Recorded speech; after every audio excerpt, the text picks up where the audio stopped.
दिन पाठ पठन गुरु बुद्धि वचन इदु विद्यादान ताण पडेदागलेनि सिरि शिक्षण ನಮ್ಮ ಅಂಧಕಾರ ದಮನ ಮಂಗಳೂರು ವಿಶ್ವವಿದ್ಯಾನಿಲಯ ಮಂಗಳೂರು ವಿಶ್ವವಿದ್ಯಾನಿಲಯ ನಮನ ನಮನ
तेरे सुप्त कण्ण ये विद्ये होन्न किरण दिन पाठ पठन गुरु बुद्धि वचन इदु विद्यादान ताण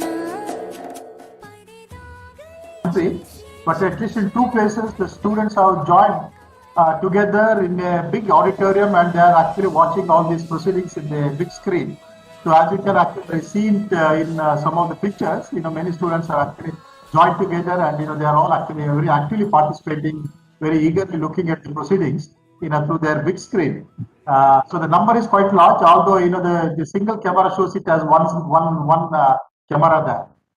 But there are a large number of students who are participating. So the students are just coming in one by one, but we will not wait for them. So I request my colleague Dr. Darren to set the ball rolling.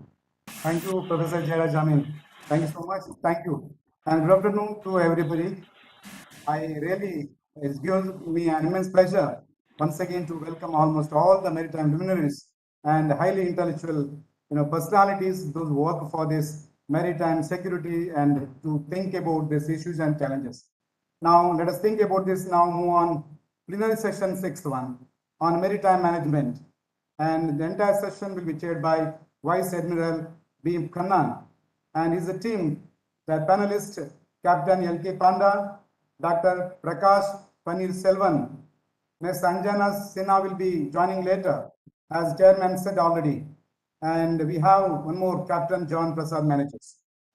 And here I would like to, it's my pleasure to introduce today's chairperson of this plenary session 6th, Vice Admiral B. Kannan.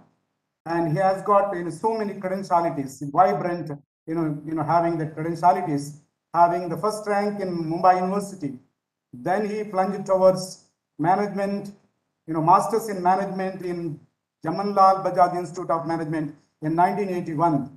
Then he had the MTech on control and guidance in IIT Powai in 1977. Then he bagged so many presidential awards for his distinguished service, Visist Seva Medal 1986. Then second presidential award for distinguished service, Ati Visist Seva Medal 2009. Then third presidential award for distinguished service, Param Visist Seva Medal 2013. Then held senior managerial appointments in operational R&D and technical organization since 1993.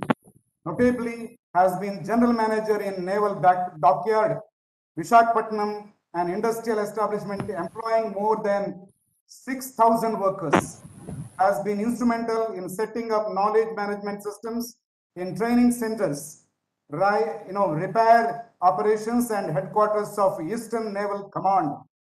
Promoted to flag rank 2005 in the post of additional DG QA of Navy and held the post till Jan 2008. As Rear Admiral, held post of Admiral Superintendent Naval Dockyard Mumbai, an industrial establishment with over 8,000 employees. As Vice Admiral, has been Program Director of India's prestigious nuclear submarine program for nearly 4 years.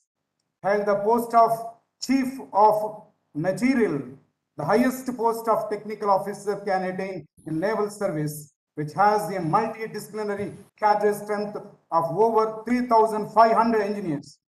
Formulated knowledge management systems Pan Navy, retired on 31st October 2012 after over 40 years of naval service. Sir, kudos to you. Big round of applause online. Sir, after the retirement, assumed office of MD and CEO of L&T Shipping Building, Chennai in October 2015. Turned around the company in 2 years to become EBITDA positive. During the tenure till Jan 20, delivered 30 plus ships vessels to Coast Guard and Indian Navy ahead of their timelines. Set a vibrant and comprehensive shipbuilding 4.0 digital network encompassing all disciplines of production, design, QA, finance, safety, customer relations, etc. Present is he settled in Coimbatore, pursuing keen interest in knowledge management, skill development, shipbuilding, indigenization, Atmanirbhar policy, defense technology, industry 4.0 technology, etc. Sir, it is a nice occasion. It really my pleasure to welcome you and your team on behalf of the Mangalore University and ICSB Bangalore. Thank you once again, sir, on the department chairperson and Mangalore University and all the participants and students. Once again, welcome to you all, sir. Admiral now to take over the session and lead the session in such a way. Thank you so much, sir. Thank you. Now over to Vice Admiral B. Kannan. Good afternoon to everyone. First of all, to Mr. Naik, thank you very much for a very, very generous introduction. It's always a pleasure to interact with professionals who are dealing with maritime sector. Hello. Yeah. It is. Can you hear me? Yeah. Am I audible? We are audible. Sorry, my friend. Just 1 minute. Am I audible? I'm in a meeting. Yes, sir. I'm not Yes, sir, interested. audible. Right. Okay. Yeah. I also want to thank Commodore Uday Rao, the Institute of Contemporary Studies, Bangalore, as well as the Mangalore University for giving me this opportunity to interact with the stalwarts who are presently heading many programs which are dealing with India's blue economy, India's ocean mission, and various other maritime activities. In this session 6, which is just after lunch, there's always a pleasure to have a session immediately after lunch for 2 reasons. One, you start on time. Second, people don't concentrate that much to ask question and in the end. So the speakers will get their allotted time, but don't overrun the 20 minutes which the organizers have planned. So in this session 6, we're going to talk about some facets of maritime management, which I think as a sequence of the various sessions which have been done in the last 1.5 days, I think it fits into the scheme very well. And I'm sure there are a large number of students who are in the audience who will find the papers which are going to be presented by 4 of our speakers will be very useful. As a brief introduction, our seas, our coastal areas are today a very busy arena, which we need to keep secure and also permit the people who want to use it with the freedom which they require for their operations. There are ports which are in this area, minor, major. Then there are coastal shipping which is taking place. There are fisheries, there is tourism, there are R&D organizations dealing with ocean wealth, ocean technologies, renewable energy agencies, also perhaps in very few years, we will have offshore wind farming. So there are a whole lot of agencies which are going to operate in our seas, which are very close to our coast.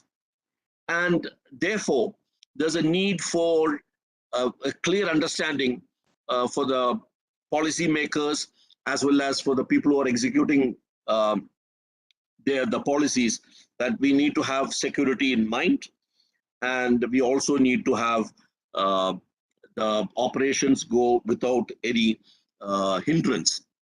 To discuss these aspects, we have today 4 distinguished speakers who are going to speak on the challenges of the shipping sector, coastal security, technology aspects of surveillance, and identification of vessels which are going to operate very close to the coast, as well as some of the legal aspects of shipping operations which are to be faced by our industries or by ship operators or by the government.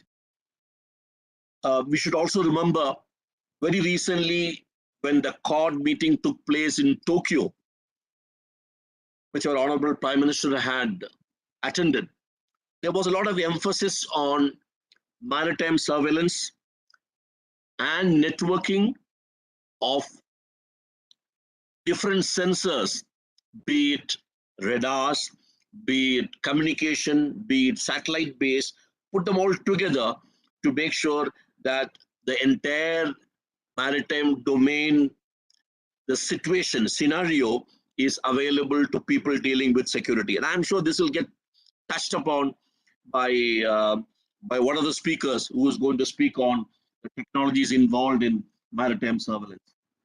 But the 4 speakers we have today is, first of all, is Captain Panda, who is going to speak on Indian shipping challenges and responses. Then Dr. Prakash Paneerselvam, who is going to speak on geospatial surveillance in maritime and coastal security.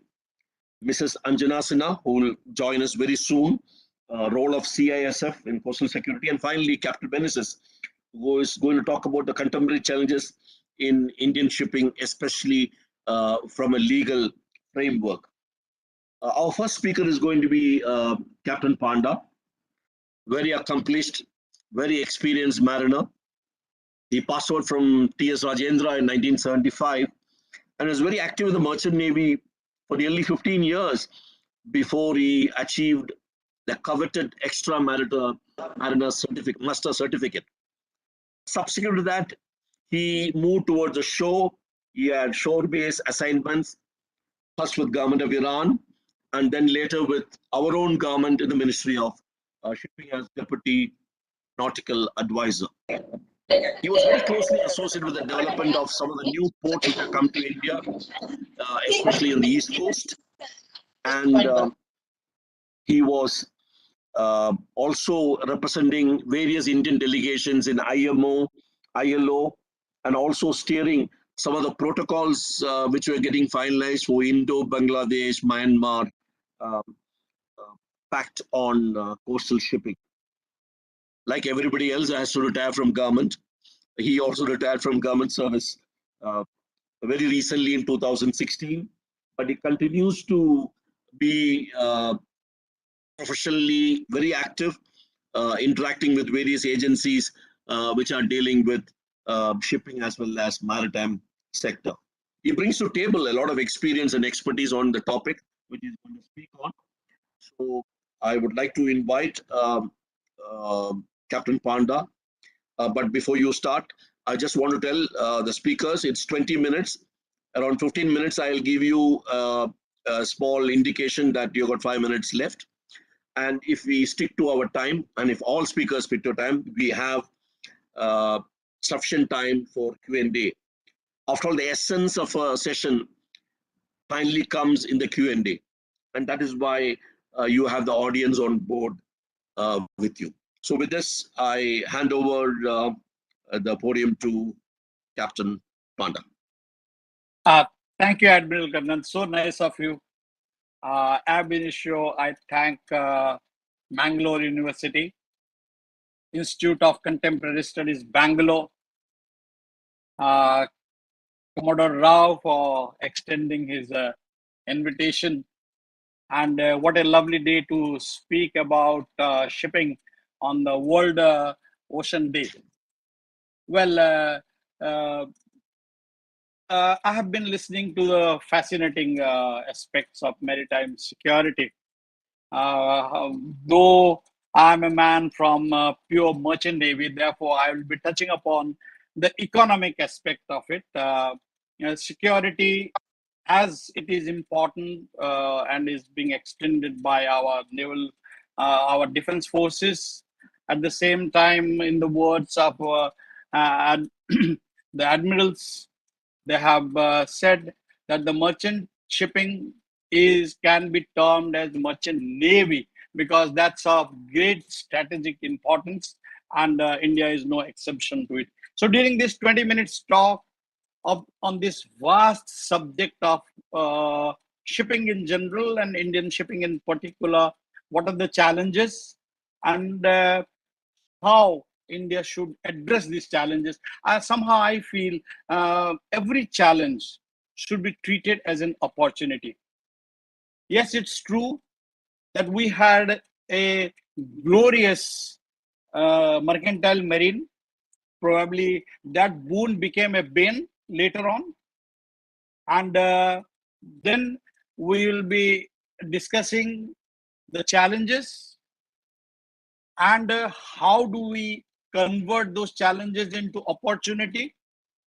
Then how do we go about fulfilling so that we reach the desired goal. That's how I intend laying my presentation to all. I hope I am able to wind up within 20 minutes this vast subject. So I'll be handling my own presentation. Just allow me a little before I go over. You can share now, sir. Yeah, I'm doing that now. Okay, sir.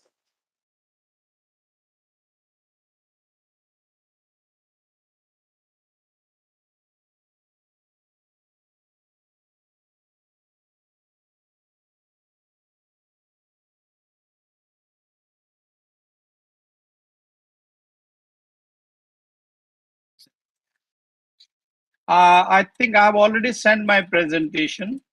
Yes, So, so if that can be put on, that nothing like it, because I think there is a little difficulty in presenting from my end. Yes, sir. We'll do it. We'll do it from our side, sir. Oh, that will be Okay. nice. That will be nice. Okay, sir. Well, in this, I intend to make everyone understand that shipping is very dynamic in nature, and we cannot live in isolation, glorifying our own shipping. Shipping has to be the backbone of our trade. If we go into the next slide, we will see the words of wisdom which has been communicated by our philosophers right in the beginning. Trade and commerce are the enhancers of economic security. Unless otherwise you have economic security, the path to progress is really difficult. And that's how it was echoed by the Secretary General of UN, who stressed upon that maritime transport is the backbone of global trade and economy. Why? Because roughly about 90% of the world's goods move by sea. Every element that we use will have something or the other related to shipping. The great man Walchand Hirachand, the pioneer of modern shipping, who despite all odds started the first ship SS Loyalty,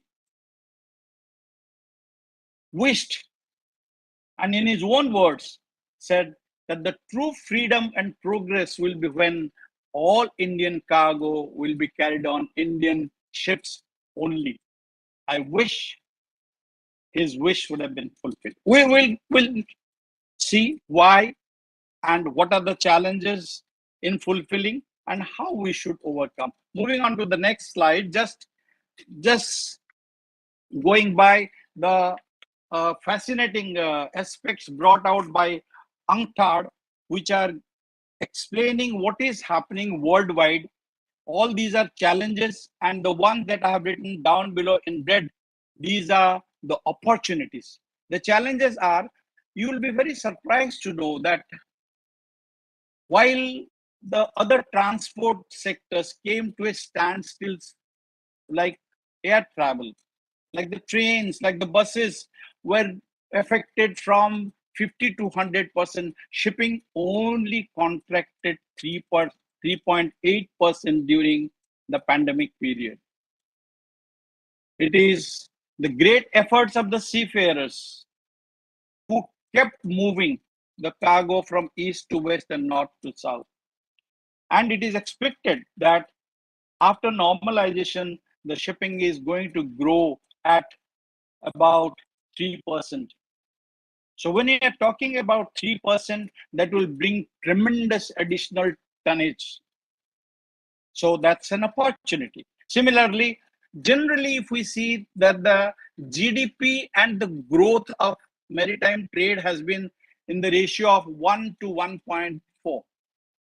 So what we are talking about, that means now since the country has recovered and we are moving at a GDP of roughly about 8% plus, so there is a tremendous growth potential for Indian shipping to carry cargo, keeping the principle in mind that Indian cargo, Indian bottom. I hope we move towards that in totality.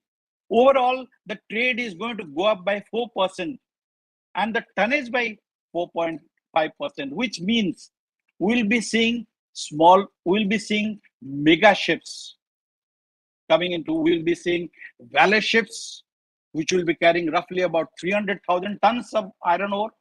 We'll be seeing 24,000 TEU vessels, and I'll not be surprised if this 24,000 TEU crosses to 25 plus. So that's a great opportunity for Indian ship owners to look into these aspects. Ship's age profile is changing because of the greenhouse gas standards set by IMO, decarbonization, and which will bring in lot of new tonnage. Very happy days for Alang shipyard for scrapping the old vessels, but tough time for Indian ship owners because the Indian ships age profile is not very good vis-a-vis the world standards. Bulk trade is leading with 43%, and the tankers are 29% and the containers are at 13%. But it is estimated that the container trade will increase to 23%. That means a huge gap of 10% of tonnage is going to come. I'm not very sure. Till I was the main registrar of Indian ships, we did not have a single container, cellular container ship carrying Indian cargo abroad. We had posters, we had ships which did the transshipment from Colombo to the mother ports, but we didn't have. I wish we have, or our Indian ship owners move towards container acquisition. And I also understand that that Ministry of Shipping, in collaboration with the firms in Gujarat, are intending to construct containers, to make containers. We had 3 container companies in India, but slowly and steadily, because of the cheaper products or because of the mass production, today China produces roughly 95% of the containers, and they virtually control the container trade. Now, turnaround time is going to decrease. because the port efficiency is going to increase. So when you have a turnaround time decreasing by 30%, this will increase the efficiency, and definitely the ports can handle more tonnage. So if the ports can handle more tonnage, that means they can handle more ships. So which again gives an opportunity for the Indian ship owners to add tonnage to their profile. Requirement of trained manpower, gone are the days when ships, when we had steam engines, we had double reduction steam turbines, we had four-stroke engines. Now we are manning ships which are engineering marvels, which, yes, I recall I sailed last on a ship which was a 320,000 tonner, had only 20,000 horsepower. Today, there are engines which are running on gas and developing 30 to 35,000 tons, 30 to 35,000 bhps. Similarly, we have more diesel electric engines now on merchant ships. We have more automation on the ships, which will require training and retention of the crew. That has been another major problem the EU is facing. And I'll not be surprised, despite the population, despite the trained manpower that I have, retention is becoming a bigger problem, because working on ship for days together is a tough job. Digitalization, the blockchain arrangement, the e-filing is bringing in a different concept of management. Gone are the days when ship owning was a family activity. Today, the bigger shipping companies are all listed companies. They are working on the blockchain, where it has brought in more transparencies. Asymmetric trade is going to take place. Why asymmetric trade is going to take place? Obviously, the ships will move in a route which will give maximum profit with minimum expense. So the ports which have got more efficiency index and the route which is going to produce more cargo will be more favored. Today, it is not surprising that a container which was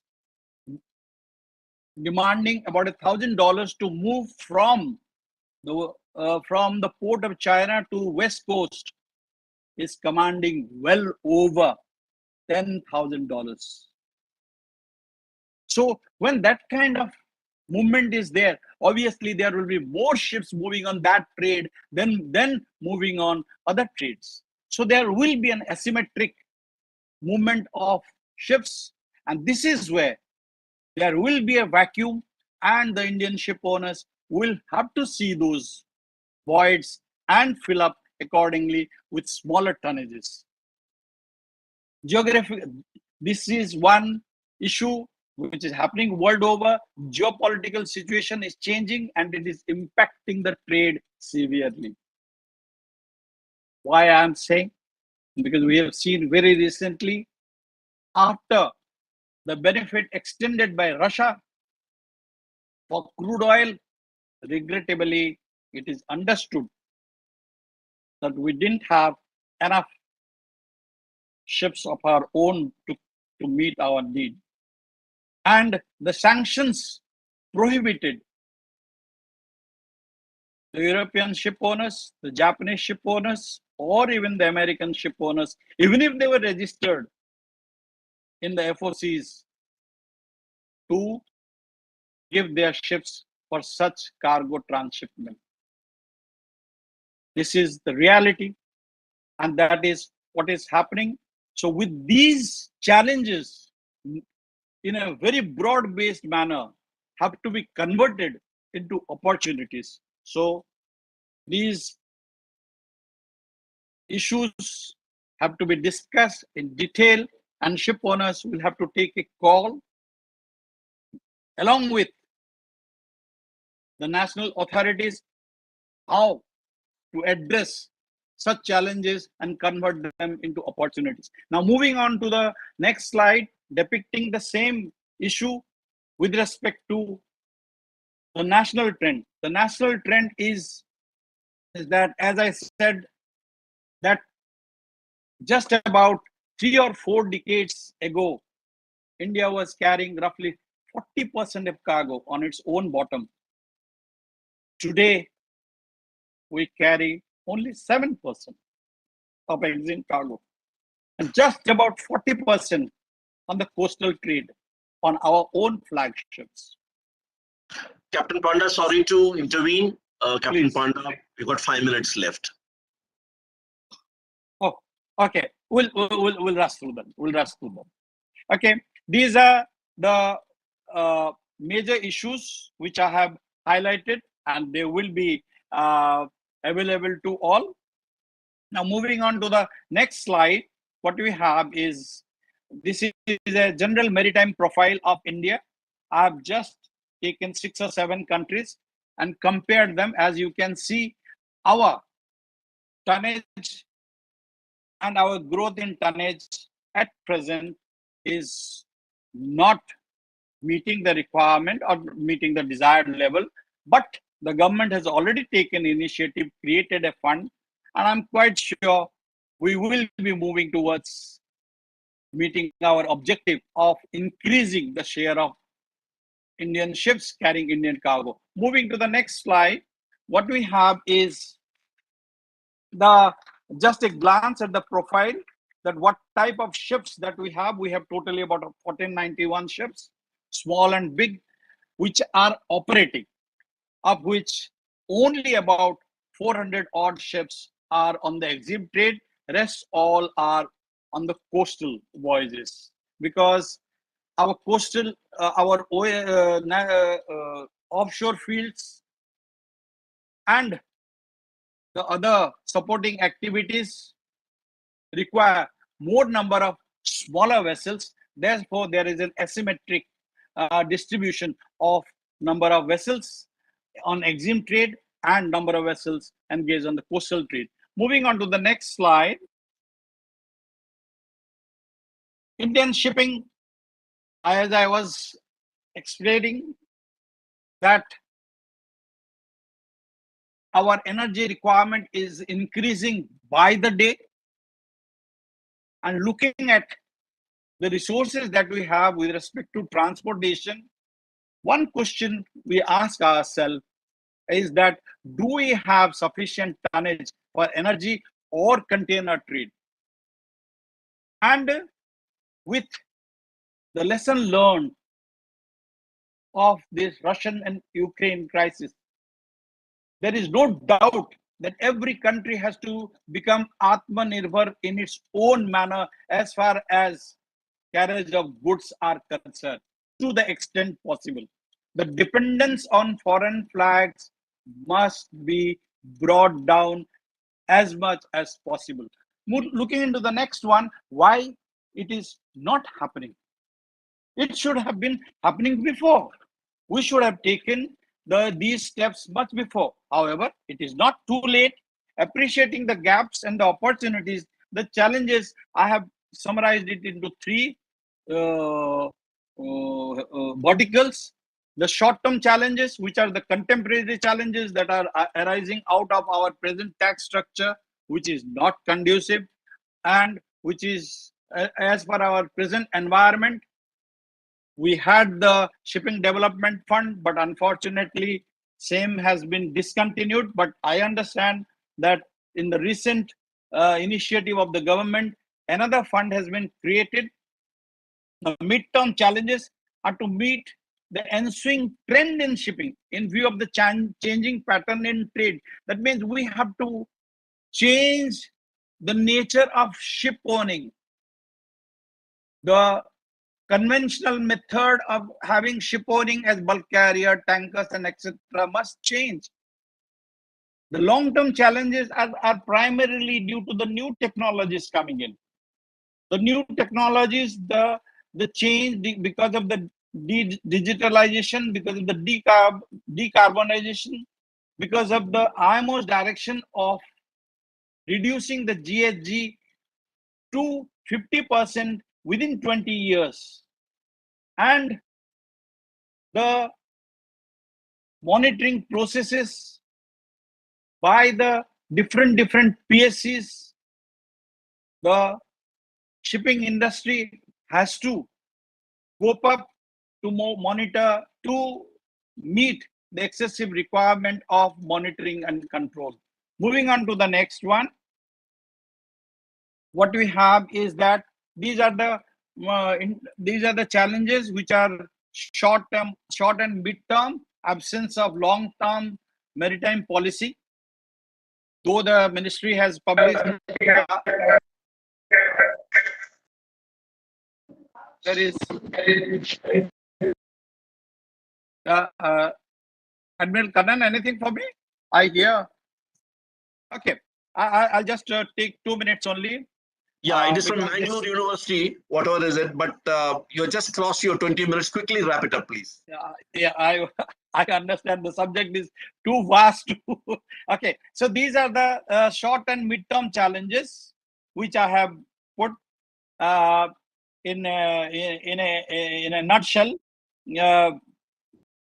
But due to paucity of time, I'm unable to explain the same. Moving on to the long-term ones, which are primarily from emanating from the new technology and the new methodology of management. These are the long-term challenges which Indian ships have to meet with. And how do we meet? That is there in the next slide, which is depicting the way ahead that is for the Indian industries. These are the few what I'll say advocates or few issues or few ways how the Indian shipping can cope up to the challenges and convert them into opportunities. That's all. Moving on to the next slide, all I can say is that we have come a long way, but yet we have miles to go. Thank you for attention. I regret for crossing the time because it was a huge subject.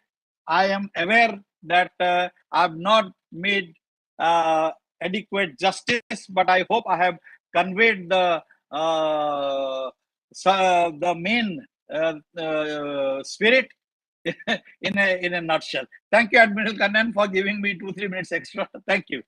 Okay, thank you, Captain Panda. Thank you very much, and I hope some questions will come and you will be able to clarify some of those. I will summarize in the end after all 4 speakers finish, and perhaps they will give me one minute each so that I can just summarize on what they spoke. Next, we go to the second speaker, who's going to speak on geospatial surveillance in maritime and coastal security. I talked about it. It's a very, very recent topic, which has got a lot of international traction, and we welcome Dr. Prakash Paneerselvam, and he is going to be talking to us when India has established indigenous capability in surveillance by Earth observation satellites, networking of vessel identification systems, how our coastal areas are going to be far more safe than what they were earlier. He's an expert in this field. He's presently with the National Institute of Advanced Studies in Bangalore, of course, taking an academic line there. He has a huge and rich academic experience. Earlier, he was a fellow to Japan's Maritime Self-Defense Staff College. He authored a book very recently, which is on underwater domain awareness. And he was also working along with CII on many programs which were focusing on indigenization and Atmanirbharta even before it was coined in that manner to deal with defense and aviation sector. I hand over to Professor Paneerselvam. Dr. Paneerselvam, please take on.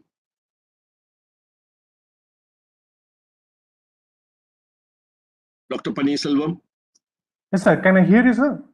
Yeah, we can hear you. Please start. Yeah, sure, sir. Thank you very much, Admiral, for the brief introduction. And I also would like to thank Heblika sir and Commodore Rao sir and Professor Jairaj Amin and Professor Chengappa as well, giving me this opportunity to speak on this specific topic. And I've been listening for last 2 weeks, like last 2 days, about the Indian Ocean region. So I just want to start my presentation with these two statements. One is like India's maritime security challenges is not only confined to the IOR, Indian Ocean region, like as like previous speaker has spoken, like where we have like vast kind of trade network which spans from the West Asia towards the east of Japan, and we have huge interest not only in the Indian Ocean region as well as it's getting expanded to the other region, confined not again to the strategic domain but also into the economic and ocean related activities. And second thing is the coastal security threat emerges outside the Indian coast. So there is two ways to argue it. One is that Indian coast has relatively free from the problem of any kind of major security challenges, but the threat emerges outside the India's coast. So I'm probably looking at the geospatial surveillance, this topic, where I'm trying to analyze the vastness of the ocean. It's very challenging in order to give a kind of keep a track on what's happening over the period of time here. So that's where like previous speakers actually they spoke about maritime domain awareness, where they said that how we can integrate so many technologies into in order to address these particular issues. So what is the security environment in the Indian Ocean region? So primarily what I see is a growing naval presence of foreign powers. According to the Indian Ministry of Defense, there are around like 20 naval operates in the Indian Ocean region alone. Even if you're not going to have a confrontation with them, like just navigating with them, it's going to be a huge challenge. And it's not only from the military angle, even from the geopolitics as well, where India has to leverage its strength in the region, being a sole naval power. But presence of huge naval power here, like from the France have started to operate here very much, and Germany, Britain, they have started sending the ships into the Indian Ocean region. So this is going to be a major challenge for India in terms of asserting its right in this region. And second thing is like as always discussed about like Chinese naval missions in the Indian Ocean, like they have a naval base in Djibouti, and China has been sending its submarines to the Indian Ocean region, and also surface vessels for primarily it claims for the anti-piracy activity. But we also noticed the submarine tender which accompany with the submarines, and we also saw a lot of Chinese hydrographic ships and survey ships which have been doing a lot of surveys in the Indian Ocean region, particularly in the Bay of Bengal. So when we talk about the security environment in the Indian Ocean region, we often try to miss about the role of Pakistan here. So I just want to kind of emphasize the militarization of Macron coast. So in years, actually, we've done a study on this particular Macron coast. There is a huge military activity has been taking from Jivani to the Ormara, like where we can able to see the Jinnah naval base emerging as one of the prominent naval base alternate to the Karachi. There are two reasons to it. One is in terms of any conflict with India, they want to have an alternate port to support the naval activities in the region at the same time. And using our spectral image analysis, we able to found there's a huge structure which is coming up in the Jinnah naval base. And what we concluded in this report is that like we thought it's going to be either a nuclear silos or any kind of a missile storage facility. At the same time, it can also be used as a submarine command and control system.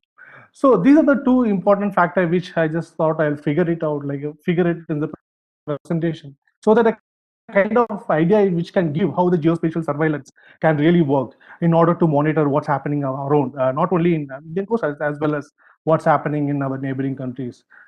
So again, we also found what's happening in PNS Siddiq is it has been a commercial port like a Turbot, now international terminal.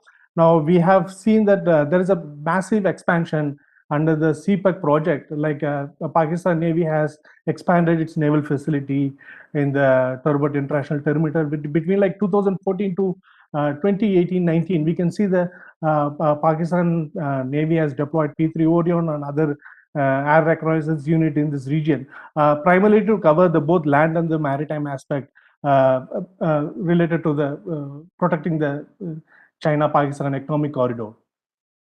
And further coming back to the main slide here, the other non-traditional security which has been discussed is maritime terrorism, piracy, drugs, arms, and human trafficking.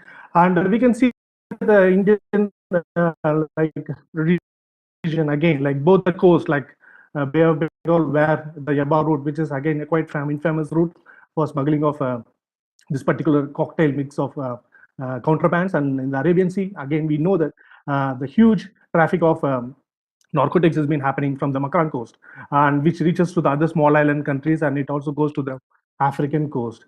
And between like 20 and 2021, we can see that like Western naval forces which have been located and operating in this region have confiscated a lot of narcotics in this region, and Indian Navy and Coast Guard also able to identify and mark ships which has been smuggling in this particular region. And we also know that two infamous cases recently where in Mundra port, where there is a huge consignment of drug has been confiscated by the Indian authority. So narcotics trade is a major problem. Apart from that, we have been facing the other major issues like illegal, unrelated, unreported, and unregulated fishing, and maritime pollution again is a major concern here.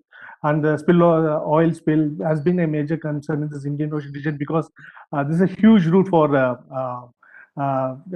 merchant vessels, taking oil from the West Asia to different part of the country, and extreme weather events like tsunami and cyclone. So the security environment in the Indian Ocean region depicts a kind of very very interesting picture, like in terms of managing the security and for India. So we have been finding the range of issues from the naval presence of foreign power, where India has been having a very cordial relationship. At the same time, India has been trying to assert itself as a regional maritime power, from coming down to the kind of extreme weather events like tsunami and cyclone, where Indian Navy has to respond to this kind of challenges in the region.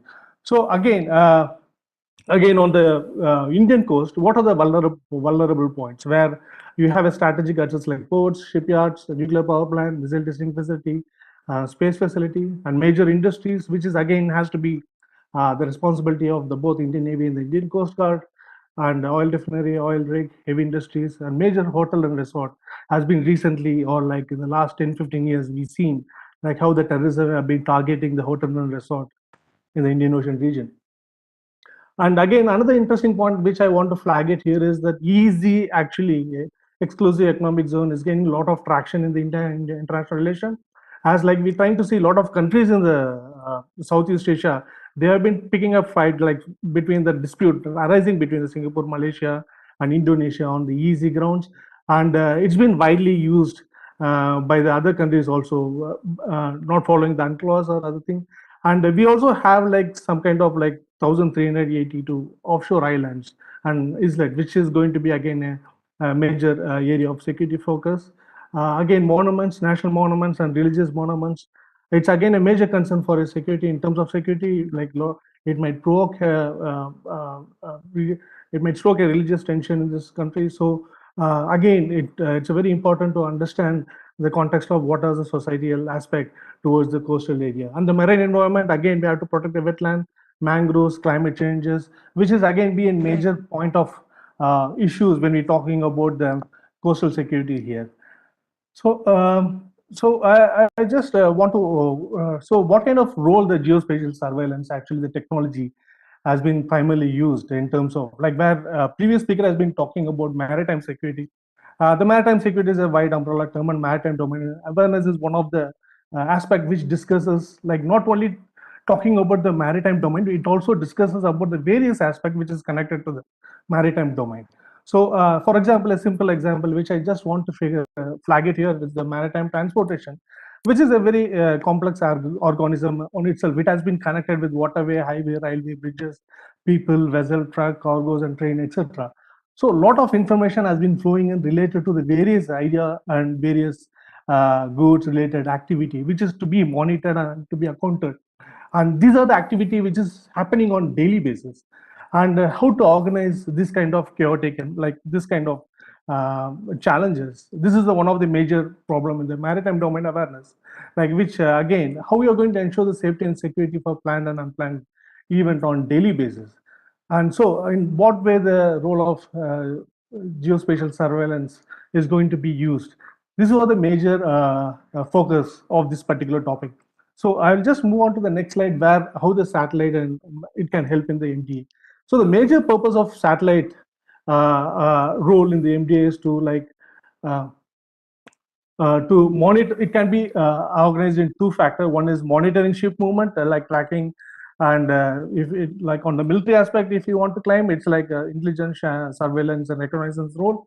And other aspect of the satellite is basically observing the weather, oceanographic conditions, disaster manage, and search and rescue efforts, illegal exploitation of natural resources. So the satellite image can provide you a kind of understanding how it is the weather condition has been there. So it is further goes to the kind of Ministry of Earth Science where it announces like it gives a kind of information to the fisher about like what is the potential fishing ground, and it also helps in coastal planning and in many other ways. But I just focus on I just want to focus here on maritime security. So what kind of two important aspect in satellite role in maritime security is one is satellite AI system, and again is satellite imagery using the synthetic aperture radar or electro-optical thing. So again, it's very like a satellite. Why I've just mentioned satellite AI system is because it has a huge reach. It can probably cover like 2 to 3,000 kilometers range. And again, there is a problem with AI is that many of the transponders have been switched off, and how to validate those things, and again going to be a problem. So that's why on the shipping vessel, like in the European Union, like European countries, they use this vessel monitoring service, and they get validated with the vessel detection service using the satellite image. So what MDA actually does here is it actually does the data fusion here. So it collects the information from the satellite data, and it also involves electronic intelligence and open source intelligence and signal intelligence to identify is there any potential threat it's emanating from any ship is approaching the Indian coast or Indian port. So this is a principle or kind of a simple way of overviewing to understand how the satellite can be used.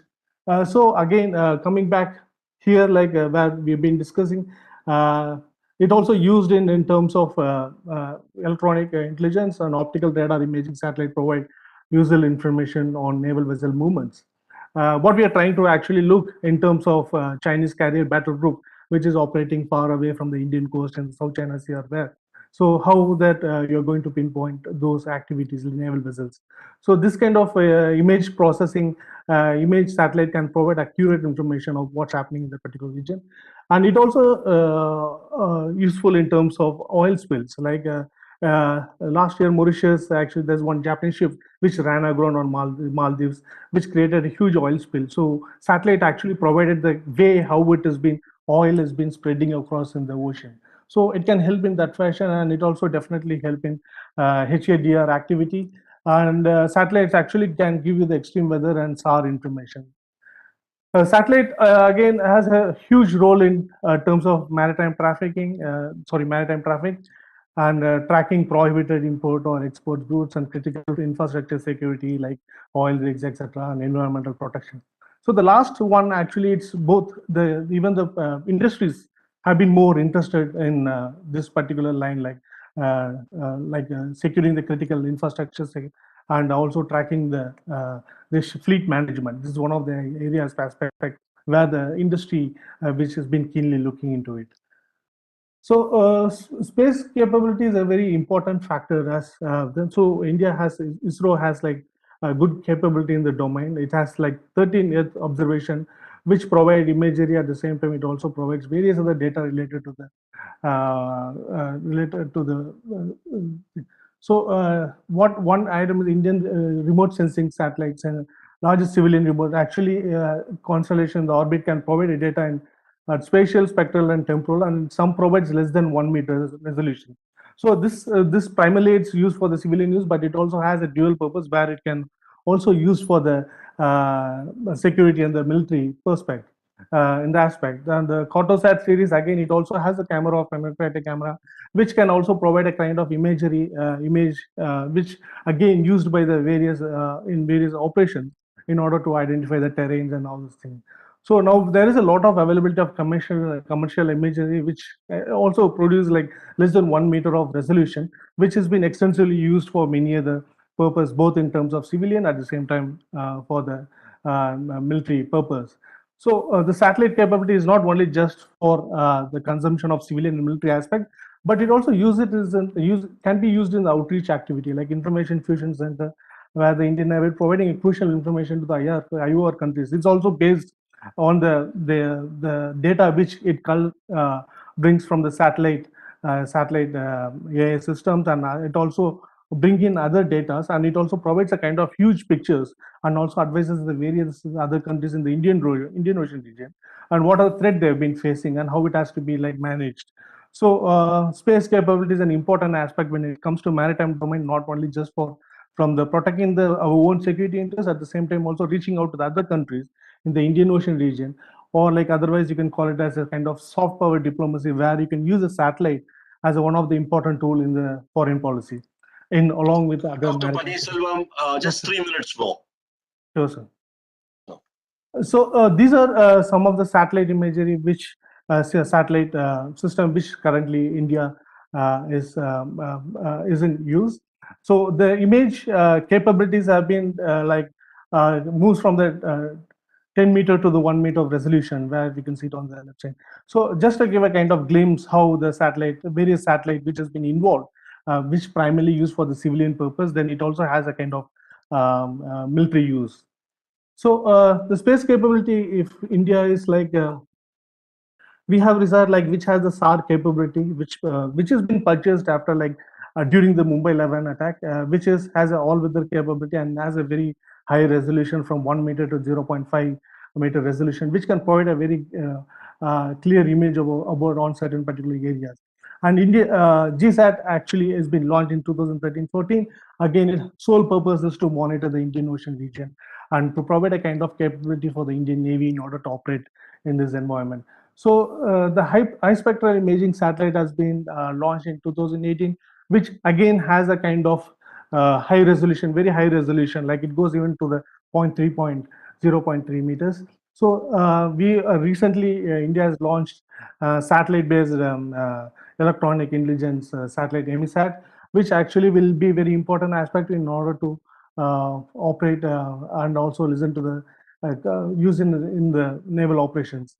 And Indian also trying to establish navigation nav satellites and future, which is currently under the preparation, but it's been holded to the certain issues and standards.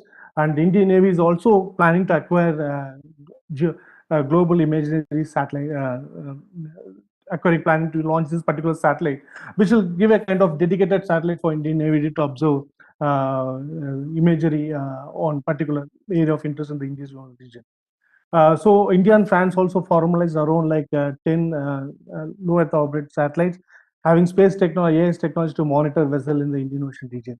Apart from this, India cooperation with Japan and India's space cooperation with the US, Israel, brings a certain kind of credibility to India's space capability program. And future India should have a more space-based assert in terms of assert its rights and the Indian Union. So in conclusion, I'll just like a spillover of conflict from land to sea is a major problem in this region. So we should have India should have a very credible geospatial technology in order to monitor. For example, the US has around like 160 to 170 total satellites in space, and China, which is catching up with 100, and Russia again it's 70 to 80. India has around like 50 satellites total in space. Like China has like 18 satellite constellations, like both 9 LNet and 4 SAR and 5 optical image Yuan satellites actually has a complete coverage of Indian Ocean region, and it can be able to see what's happening in Indian Ocean region at any given point of time. So this provides a kind of major challenge to India in terms of conducting its operations or for Indian Navy. So I just want to touch upon the underwater domain awareness. Like so acoustic mode is still a preferred way to detect track underwater objects.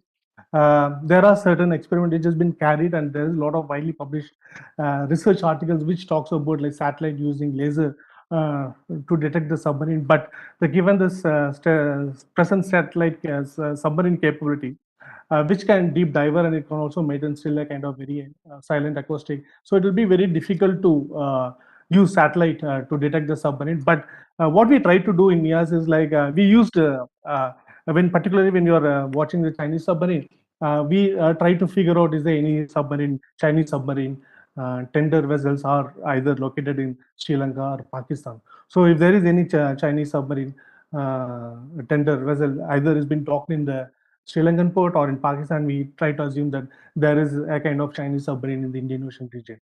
So again, we have been. I'll just conclude with this. The last one, the maritime anomaly detection. Like again, the satellite imagery and all the data can figure there is a kind of anomaly here, and the artificial intelligence is being used right now, like artificial intelligence and machine learning, to focus on a lot of data which can identify the anomaly. Again, that the domain expertise is needed to really to conclude whether that anomaly is a threat to the national security or coastal security, or it is again a kind of or it remains an anomaly.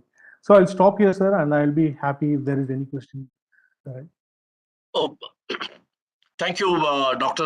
Paniswaran. I'm sure there'll be some questions at the end of all the 4 talks, but I'm just telling my question right now itself. How does Navik come into this? Because that has been released very recently. Is it going to enhance further our capability or ensure that we don't have any hindrance if the GPS is unintentionally or intentionally not available? This you can answer during Q&A. This is my question to you. I'm very keen to know this thing. I have Thank you, sir. with us, I think we have Mrs. Sinha with us. She is the next speaker. Welcome, Mrs. Sinha. We got your message that you would be joining us a little late. You're going to speak on role of Central Industrial Security Force in the coastal security management. Mrs. Sinha, for the information of the audience, joined IPS in 1990 in the Andhra Pradesh cadre. During the last 30 plus years, she has held many challenging appointments in both the state as well as the central government. She has also served in the UN peacekeeping force in Bosnia. Apart from that, she was a Chevening Fellow in 2010, where she undertook study on conflict resolution, peacekeeping, and international capacity building. She's presently a visiting fellow with some of the foreign universities.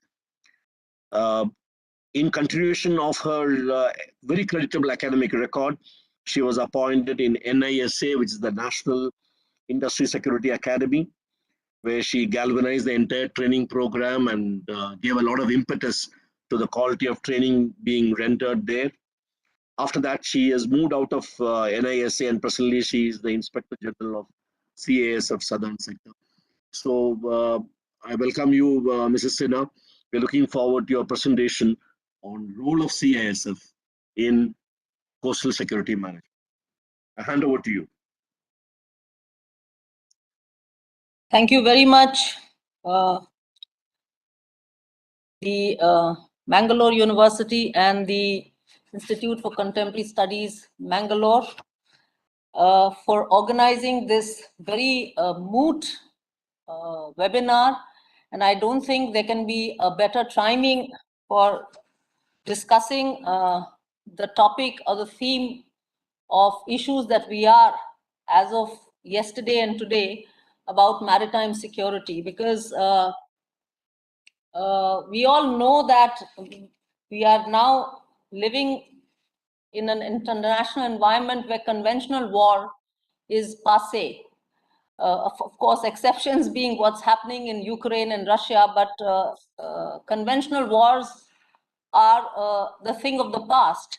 And today, conflicts and engagement with conflicts for national supremacy and supremacy over resources, and be it water, be it air, be it environment, I think will be the issues where countries and Committee of Nations are going to be engaging to exercise and ensure their supremacy over the region and the globe. In the context of this very, very brief global scenario of security environment, I would like to make my case of saying that what CISF, which is a central force of the government of India, it's a federal organization working across the country in tandem with the state agencies and the armed forces and the Navy.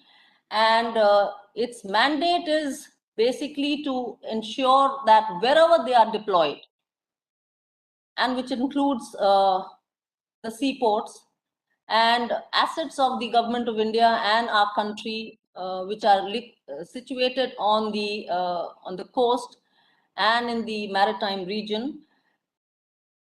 CISF's mandate is to protect all these assets for the government of India and of those assets which they are deployed for protecting and securing. Just a very brief overview that we all know that there is a coastline our country has, which is over 7,500 kilometers, spanning across 9 states and 4 union territories. Now, what is of significance from our country's perspective and for ensuring and securing the coast is that apart from the external phenomena which will be unfolding or which probably has been unfolding vis-a-vis our strength, India's strength in the stage of international sort of power league. The important thing is that 95% of India's trade is through the maritime sector. So for a minute, if we are not even talking about the international politics and the international power game dynamics, the fact of the matter is that to ensure our internal strength, which has its implications on our external power and our power projection, 95% of India's trade is through the maritime sector. So this is something which is extremely crucial. And from the hinterland of this entire 7,500 square kilometers, odd kilometers, CISF is deployed in most of these places which are critical and is mandated to defend it. So that is where CISF comes in and its role really is. Now, while CISF is one of the many armed police forces working under the Ministry of Home Affairs, there are many other agencies, probably more important and as critical, which are also sort of with their own core and specific mandate operating and functioning from the coastline. We have the Indian Navy, the Coast Guard. We also have different ports which are under the Major Ports Act and working under the aegis of the Director General of Shipping.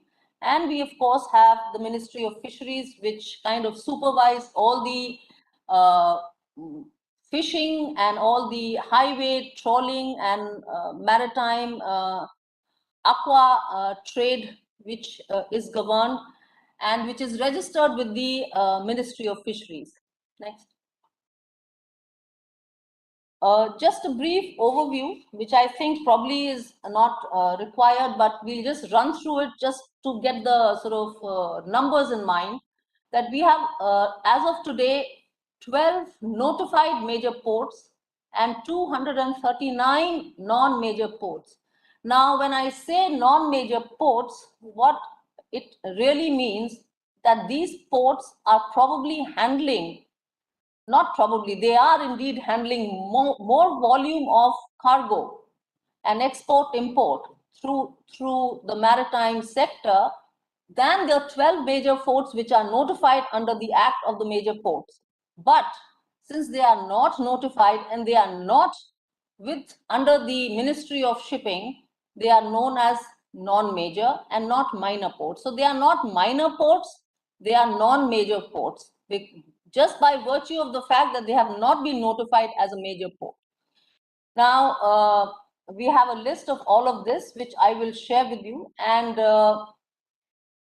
just to let you know that all our major ports and of the minor ports that we have, or sorry, the non-major ports that we have, only 57 of them are ISPS compliant. Now, that is something which we need to take note of, because ISPS is an international covenant which was signed way back in 2006-7, where all major seaports through which global maritime commerce was to be executed were to have signed this ISPS covenant.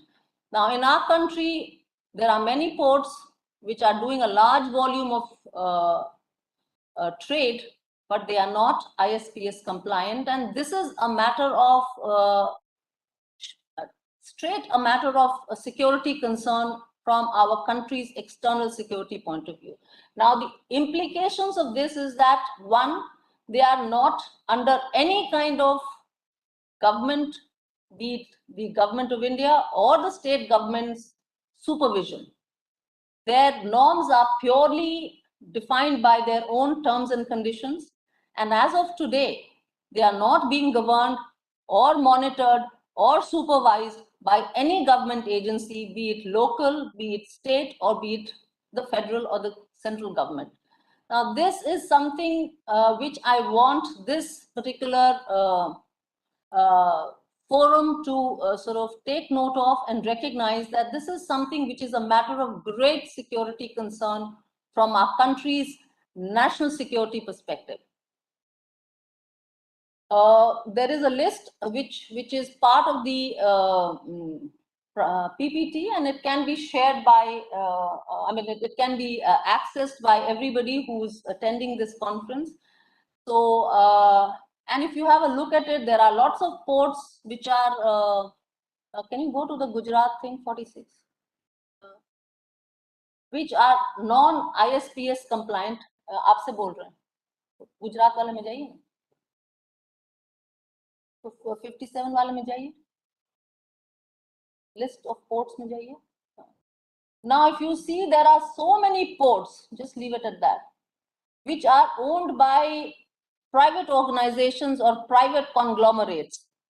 Now, what transpires in these ports, be it in the state of Gujarat, be it in the state of Kerala, be it in the state of Karnataka, Goa, we really do not know. We, as in the government agencies, have no clear idea or any sort of comprehensive idea as to what is really going back and forth between these ports. Close kar dijiye. Next slide.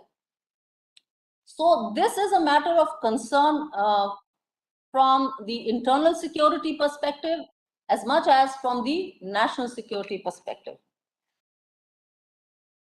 The next point that I want to make is that while CISF is supposed to be guarding or securing all the places that they have been deployed on the coast and in the on the coastal assets, they have their limitation by way of their mandate, because the mandate of CISF is to protect the installation or the place where they are deployed at. So let's say if CISF is deployed at Taj Mahal, CISF will be protecting the asset of Taj Mahal.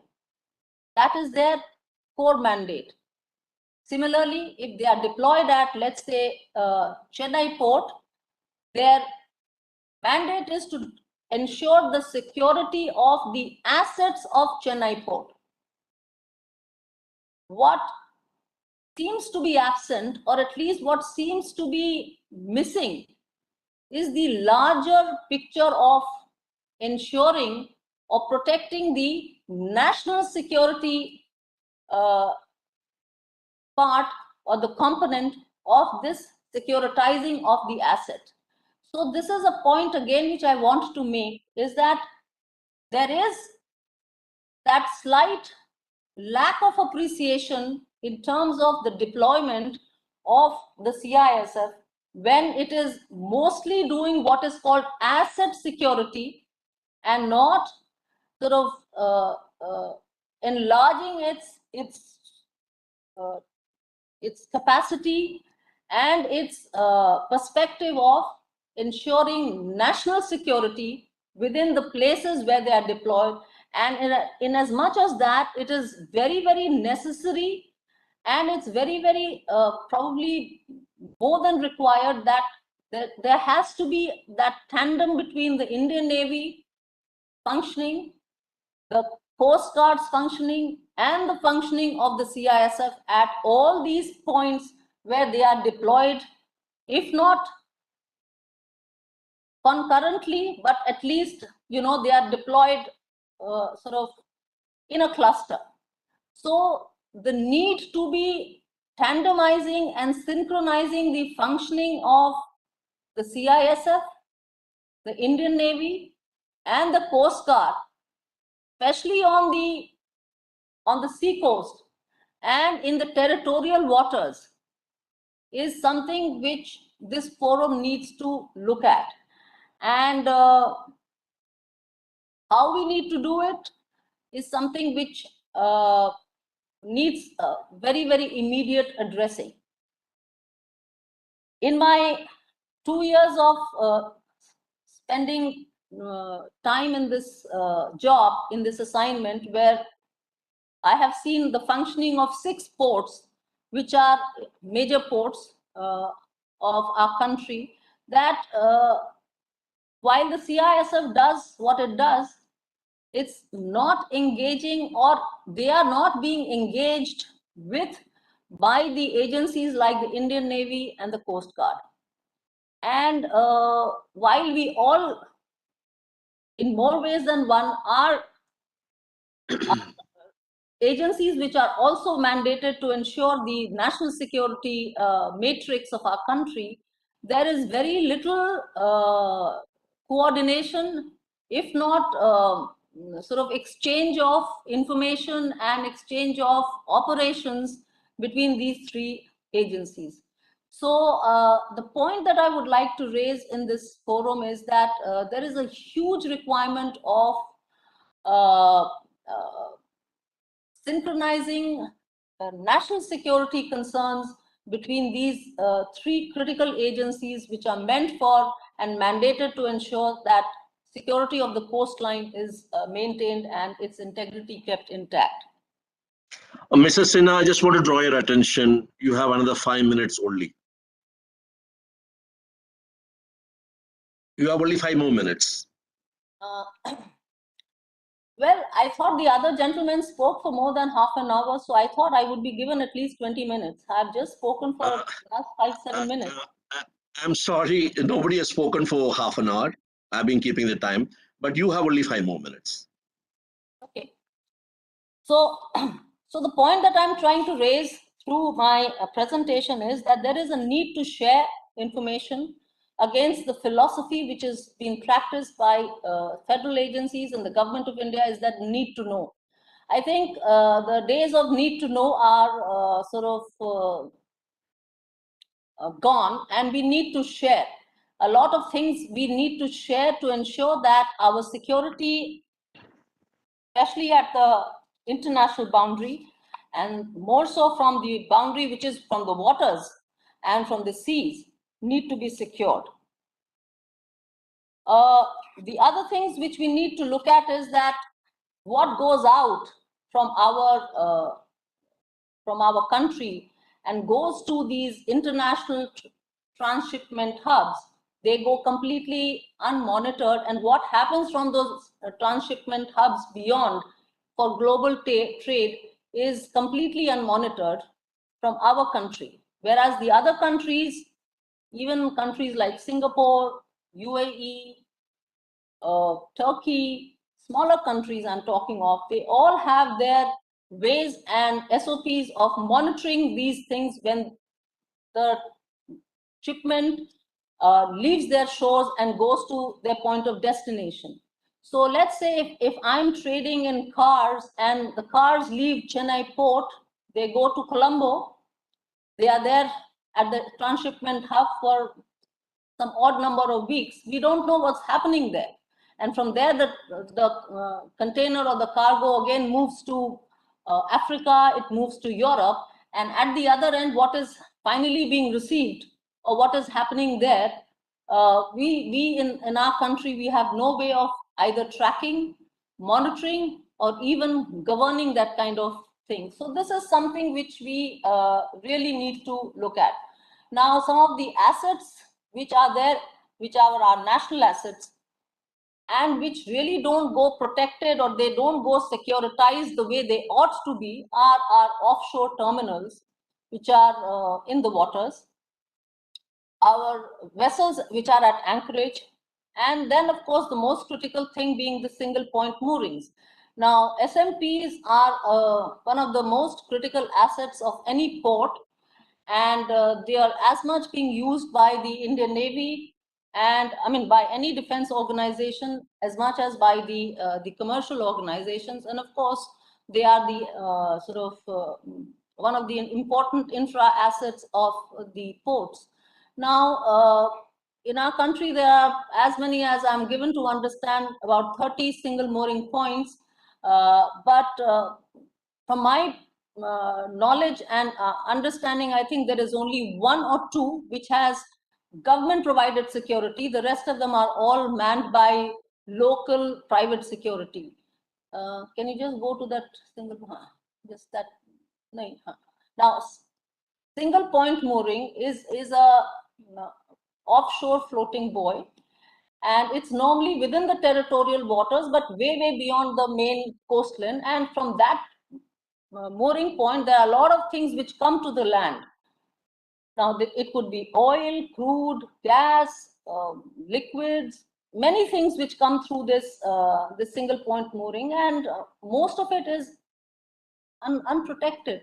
Now, we from our organization, we have raised this matter with our concerned forum, and this is something which I want this August gathering to consider, that single point mooring is a very important, and any kind of sabotage or subversion at that point which is underwater within your territorial waters can be very catastrophic, disastrous, and a big damage to our national security, given a point that if somebody ever tried to do something there.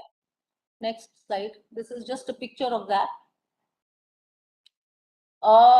CISF is not, the issues of concern are that CISF is not, and I say not, deployed in most of the ports, and the kind of deployment is there, it's only very concentrated, or the accent of deployment is only towards asset security and not what is called border security from the coastal point of view. So there needs to be some step up, or there needs to be some brainstorming on this front. Similarly, the non-major ports, which are mostly private or are PPP covered ports, they need to be brought under some kind of security. If they cannot be brought under a federal or a government of India security agency, they should be at least brought under the state government security, which is not the case right now. And therefore, what goes through these non-major ports and the minor ports of our country is completely out of the radar. And this is something which, organization like yours and forums like this need to take it up with the government of India. Next. The point that I'm also Sinha, please conclude. Mrs. Sinha, please conclude. 5 minutes, please. No, I can't give you 5 minutes because we are stepping into the next session. So please conclude in a minute. What I need to say is that while CISF happens to be the first responder to any kind of exigencies which are waiting for it to happen, the fact remains that today we are really in a very vulnerable situation to be able to sort of provide the kind of responses which could emanate or which could be wanting from our end. So this is not because so much of our lack of capacity, but it is a little because of the lack of the way we are deployed and the kind of lack of coordination or coordination gap which is there between the agencies which are very capable otherwise, but are not really talking to each other in terms of the operational preparedness vis-a-vis our national security scenario. So this is that I need to say. Thank you very much. Thank you very much, Mrs. Sinha. We come to the last speaker. There will be some question answers on what Mrs. Sinha had spoken about CISF and its deployment, and its as I appreciate, it's not been very clearly, the deployment profile is not very clearly defined, it's underutilization, etc. I suppose some questions will come on that. Now I come to the last speaker, Captain Meneses is going to speak on contemporary challenges in Indian marine shipping, and I'm essentially, I know it's going to be within the legal framework of what happens in the maritime world. So let me introduce Captain Meneses. He's an alumnus from Bangalore University. I'm very happy to come back to the university to speak to us today. He completed his LLB in Bangalore University, subsequently did his post-graduation in maritime law from London Metropolitan University. He has provided consultancy services to the government, to premier investigation agencies for over 40 plus years. He has handled for many years legal aspects of issues which happen at sea, like collision, salvage, fire, pollution, wreck removal, and whatnot. He is an expert in these fields. He is currently executive board member of the Nautical Institute, headquartered in London. He's an active member of many international agencies engaged in arbitration, maritime advisories. He brings us today his humongous experience and expertise in maritime law, arbitration, and of course, mediation. And there have been many examples where he has been able to do this very excellently. So may I welcome Captain Meneses, the last speaker. As usual, like every other speaker, you will get 20 minutes. So please stick to your time. Thank you very much. I hand over to you. Thank you, sir. May I request the Bangalore University to kindly place the PPT, please.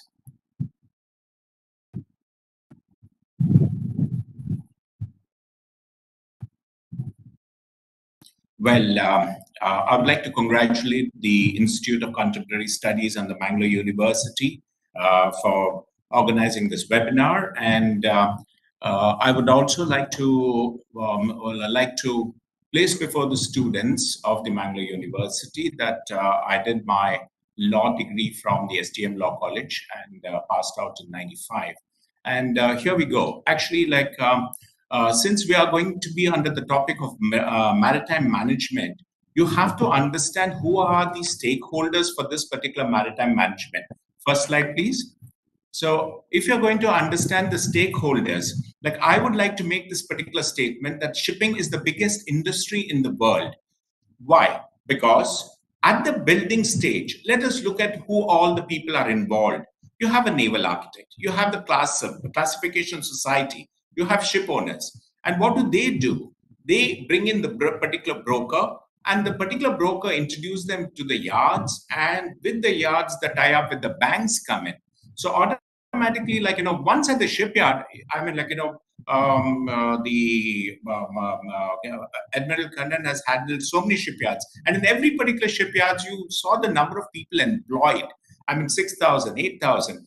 And for every particular job which is of the shipyard, you have 10 times jobs ashore, because you have original equipment manufacturers, deck and engine side, you have the saloon, I mean, in the sense what you call the accommodation, rope, soap, and dope. And then you look in terms of the painting, coatings that can take place in the shipyard. So then after that, the shipyard actually launches the ships. And to man these particular ships, I mean, in the sense we have 99,800 ships floating in this particular world, this 2022. And you just imagine the number of people required to man these ships, to take the ship from point A to point B, to render this service. You require them to be competent. So you require them to be well educated. You got to certify them. You have to have them training. So you're also going to have recruitment of all these particular people under crewing agencies. So once a ship is delivered, I mean, then what happens is that you have the role of the agents coming in, then you have pilots, the bunkers. The ships have to require fuel to move. And then automatically, when the ships are going to be fastened, they require tugs.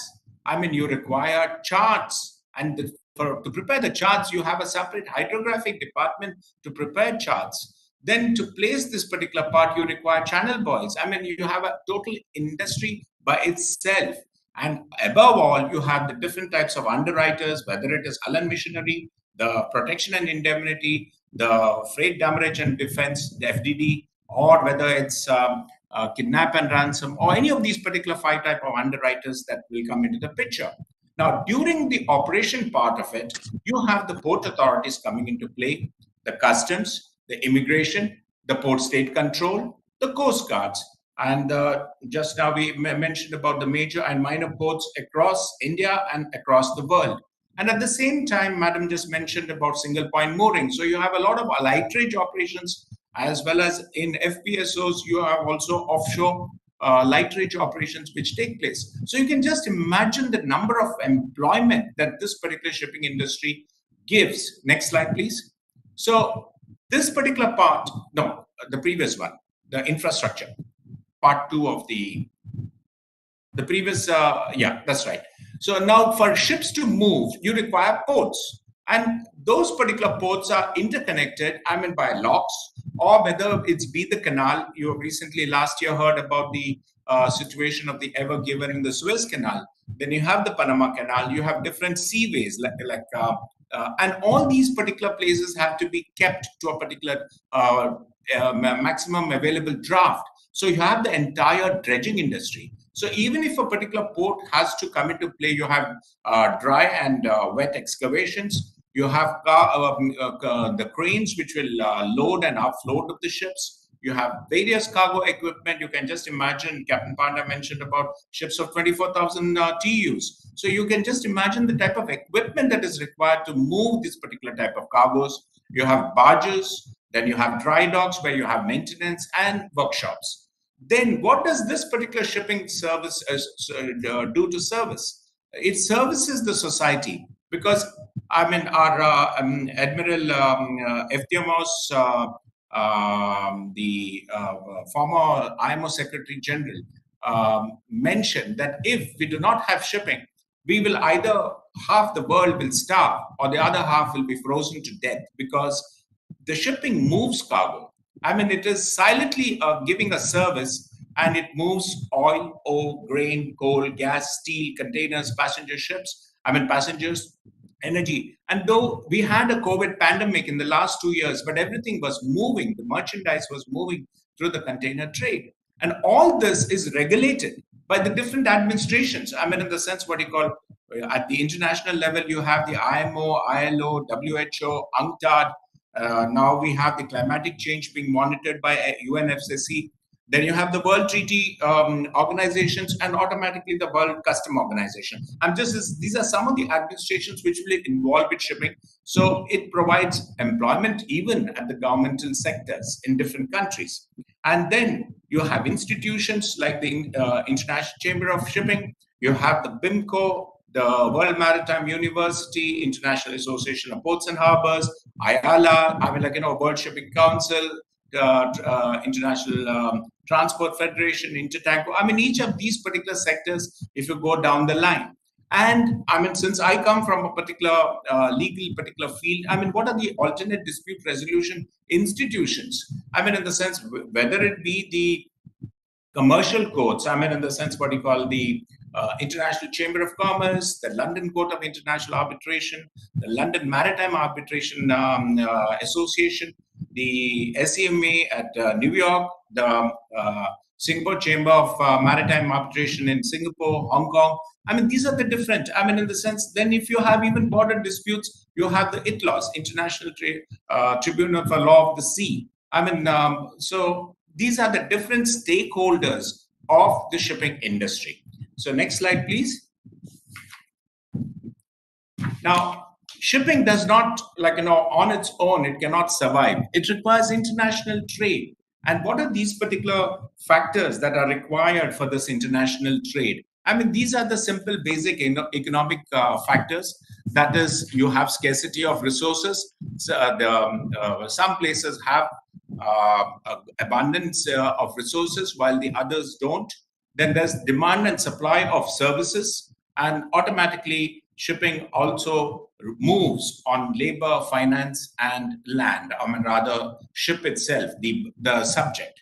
And then the shipping is international. I mentioned the 90% of the volume is of the cargo. It was moved by the maritime sector, by sea trade, seaborne trade, and 70% by in terms of value.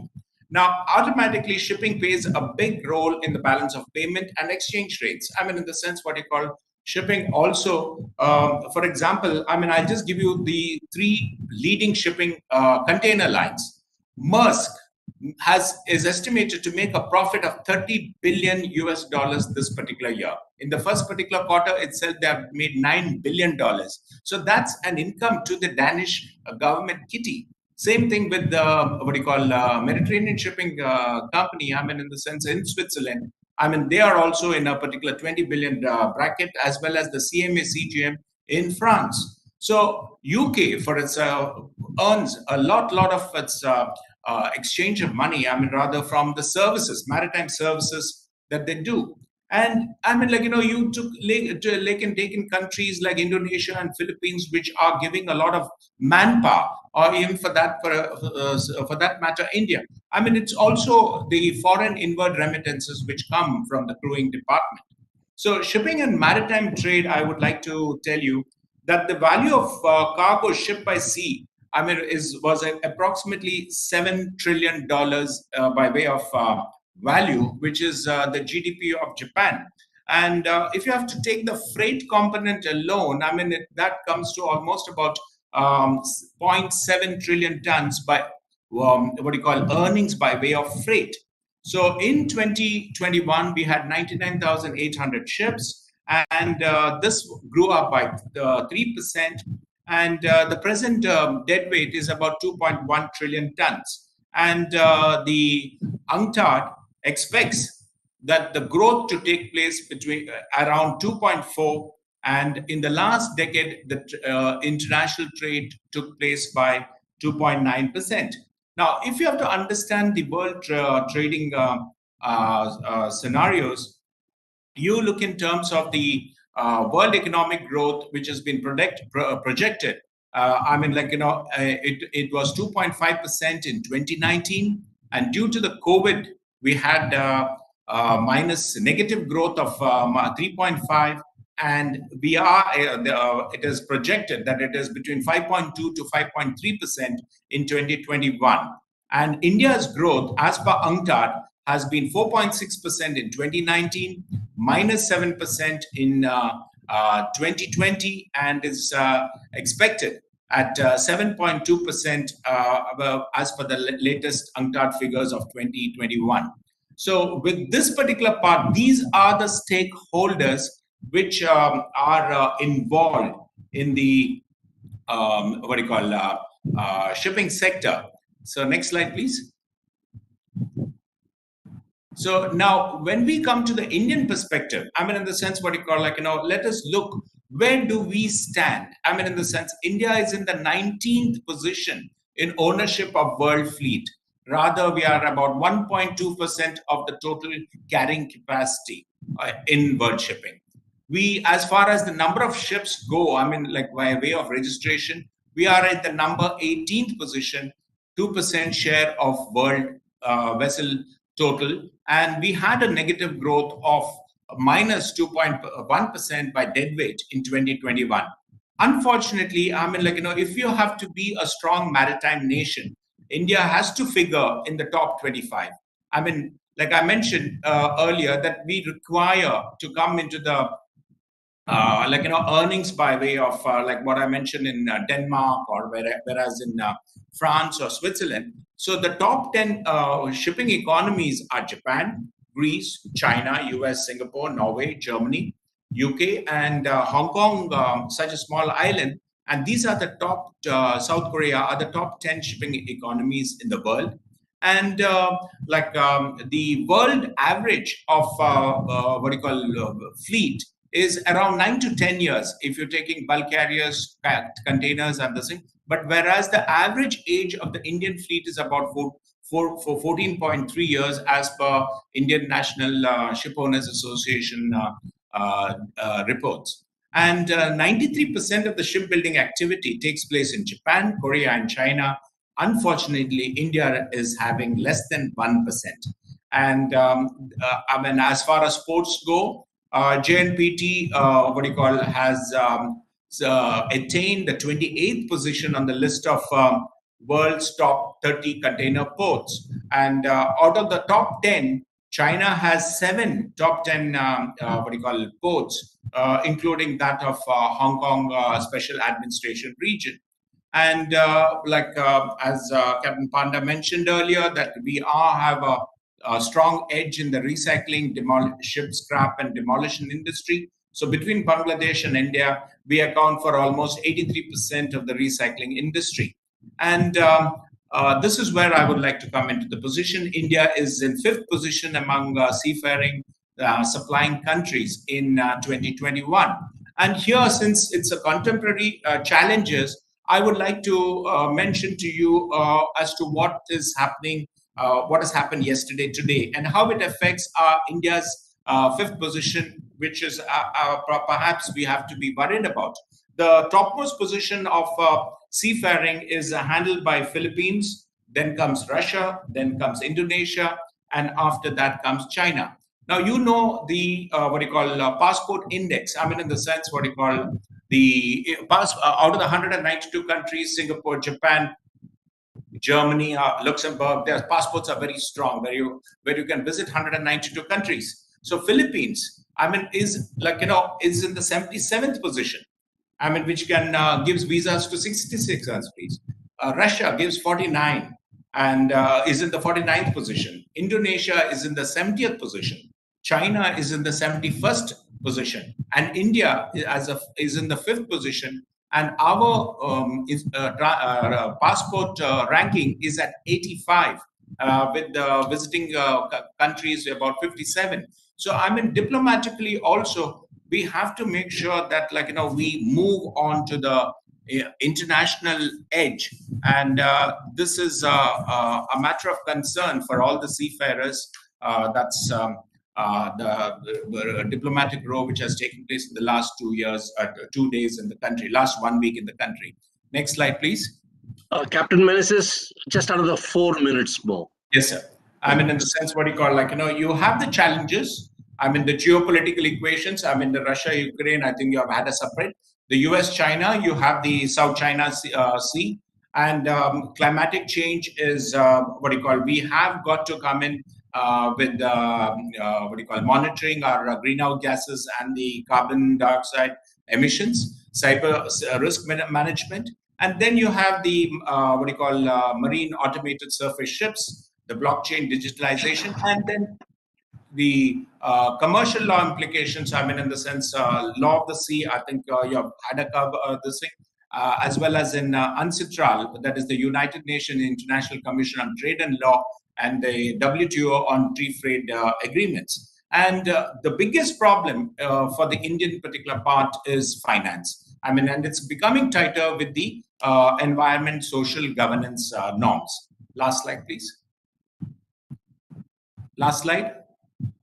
And what is the silver lining on the horizon? The silver lining on the horizon is that, like, we have actually been waking up to the reality.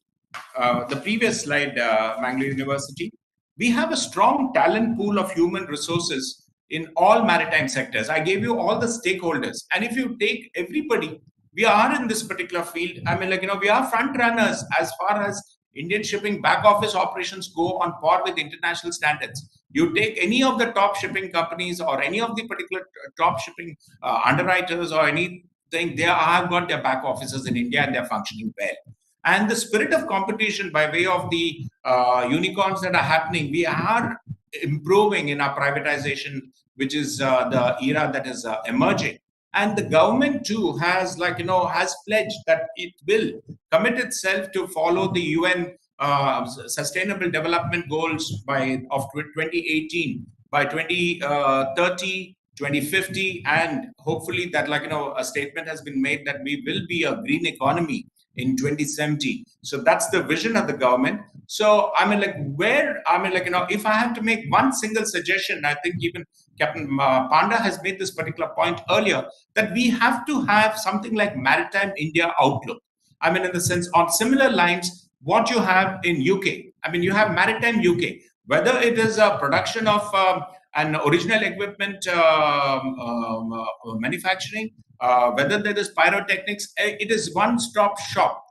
One particular gentleman is heading that particular maritime. Similar is the case with Singapore. So I would look and request the organizers to go in for a single window agency, having this entire maritime outlook on similar patterns of UK and Singapore. Thank you very much. I hope I'm well within the prescribed time. Yeah, you finished on time, Captain Meneses. Thank you very much. Where is organizer? Yes, Jairaj, do we have another 4-5 minutes, or we are overstepped? Please unmute yourself. You can take about 3-4 minutes extra, and then we'll go to the next session. Yes, sir. Yes, sir. Okay, so there isn't many questions in the chat box. I've already seen that, and all the questions which came were essentially pertaining to CISF, and she is not here to answer the questions. So we will leave it at that. But I want to ask one question to Paneer Selvam. Yes, sir. What happens when Navik comes? Will it improve? So there's a problem. Am I audible, sir? Yeah, sure. Yeah, there is a problem with the accuracy, as like you pointed out the problem. So the major idea is to there is always a thinking whether the GPS will be switched off, whether the access to GPS will be denied. So it's not only with the India, actually. Even Japan has its own navigation satellite, but it's only limited to the Pacific. But that's the point here. But the onboard issues, I don't know how far it will be rectified. Like, even we are in the trial, I don't know. We have to see into the details. And whoever is interested, there's a lot of report has been published by the ISRO themselves about that. Atomic clock, the problem. So let's hope that it comes out to be favorable for us on the security domain. Yes, all it remains for me is to thank the 4 speakers, Captain Panda, Captain Meneses, Dr. Paneer Selvam, and Mrs. Sinha. And I think you covered your respective subjects very well. I like the way Captain Panda said, every challenge should be seen as an opportunity. And the way things are going in shipping, ships are becoming bigger, ships are becoming greener, and ships are becoming leaner. With less number of crew, more by technology they'll be run. So I think there is a phenomenal shift, paradigm shift, which is happening in the way shipping operations are taking place. I think there's a need for us to take care of all this, even though it may hit us on the HR side a bit because of leaner crew. But I think there's a need for us to look into these new challenges as they come. And I like the point regarding that container production is almost negligible in the country, and we need to step up on that. Prakash, I think I liked your presentation on the security arrangement, the geospatial technology just coming in. I wish you had some more time to speak about what happens when the COD enforces exchange of data between the centers in Gurgaon, Singapore, Australia, Solomon Islands, etc.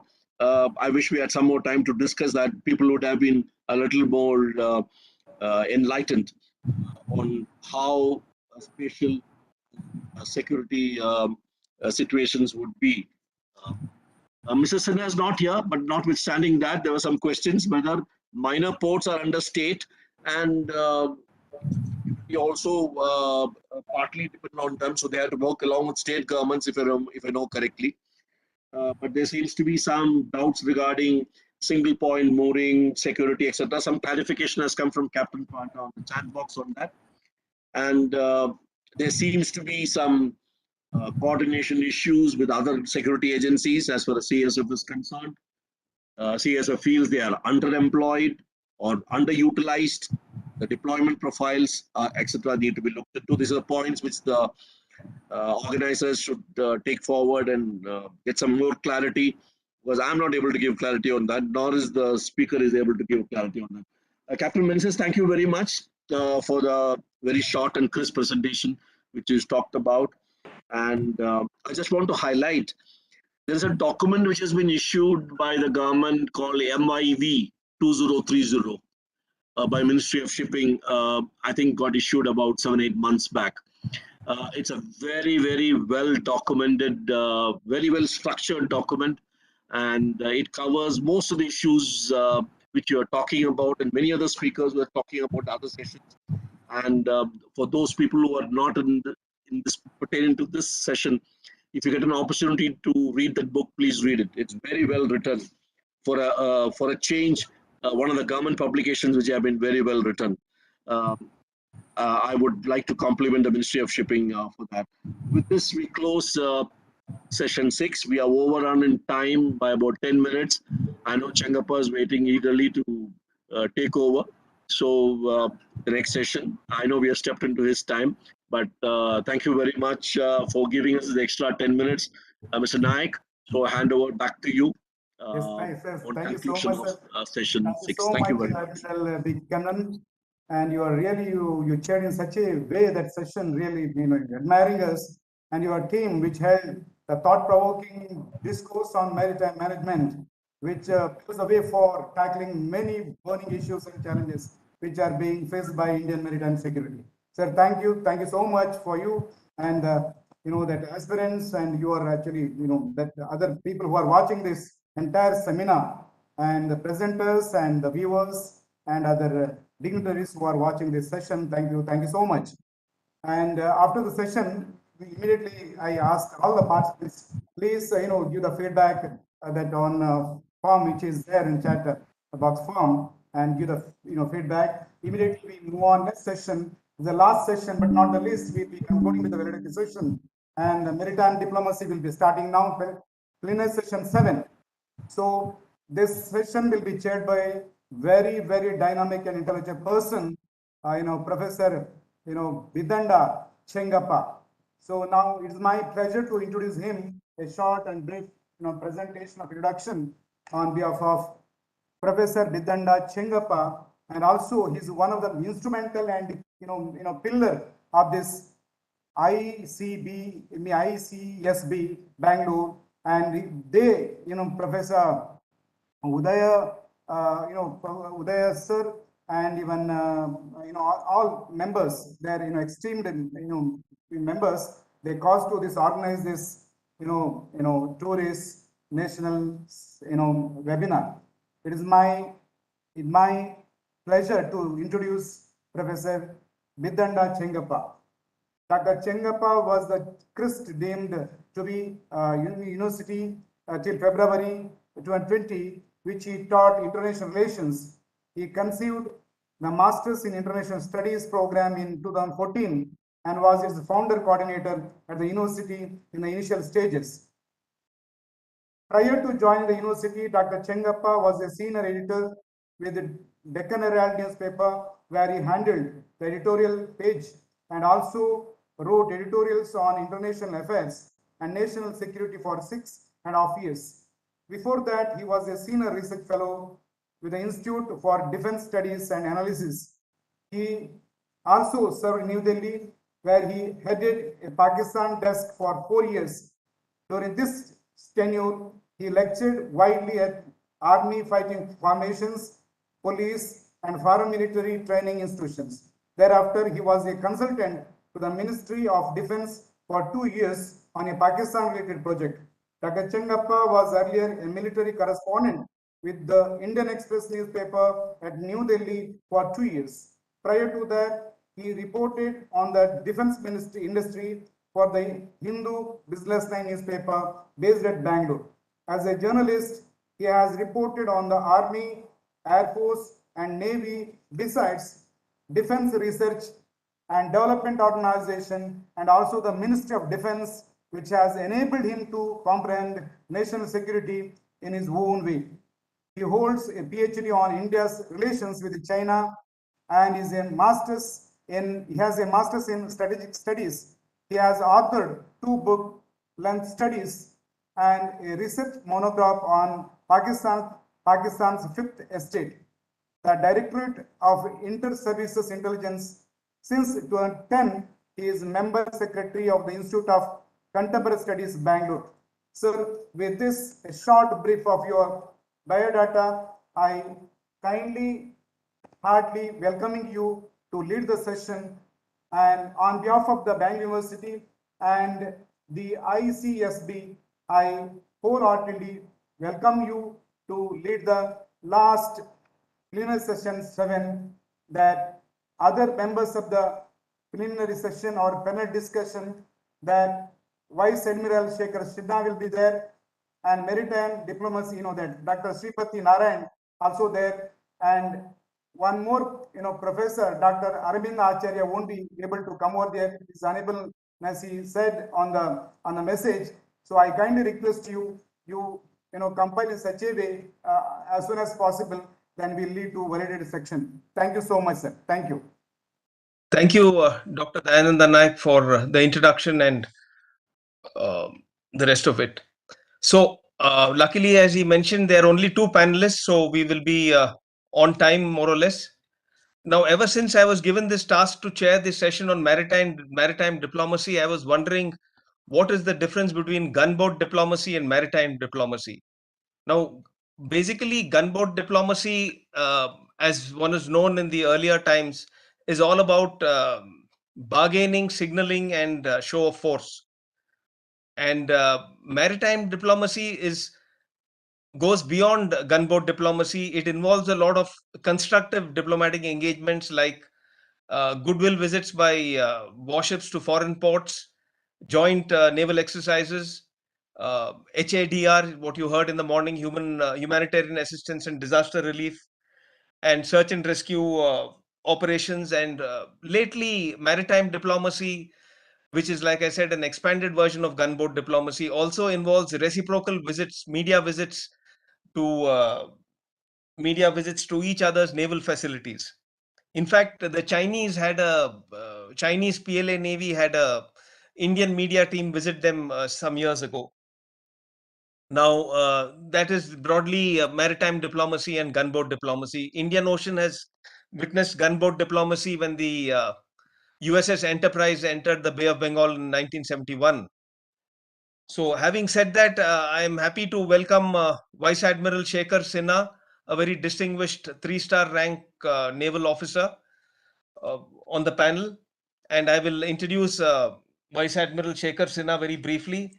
He has been a naval pilot and flown all over the seas in his younger days. Thereafter, he commanded a Coast Guard ship during operations with the Indian peacekeeping force in Sri Lanka. Also during 2001-2002, during the military standoff with Pakistan, he was the fleet operations officer of the Western Fleet deployed along the Arabian Sea, which is operationally a very important assignment that any admiral could aspire for. Thereafter, he was the flag officer commanding in chief of the Mumbai-based Western Naval Command, which is poised to tackle Pakistan. After 40 years of naval service, post-retirement, the admiral has become a strategic analyst and appears on TV chat shows and on academic seminars. thank you. Admiral Shekhar Sinha, kindly take the floor and say your bit. And after that, we have Sripati Narayanan. Shall I introduce Sripati? I'll introduce you before you speak, Sripati. Yeah. So Yes, sir, you can. Admiral? Please do so. Sorry? Sir, please do so. Yeah. Okay. Admiral, would you like to take the floor? Thank you, Chair. Thank you very much for generous introduction. Jai Hind, our distinguished. Can you hear me? Louder. You got to be a little louder, Admiral. Yeah, I'll just.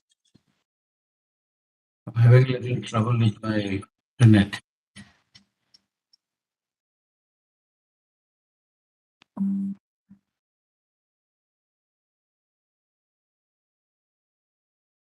Does it sound okay now? Yeah. Perfect.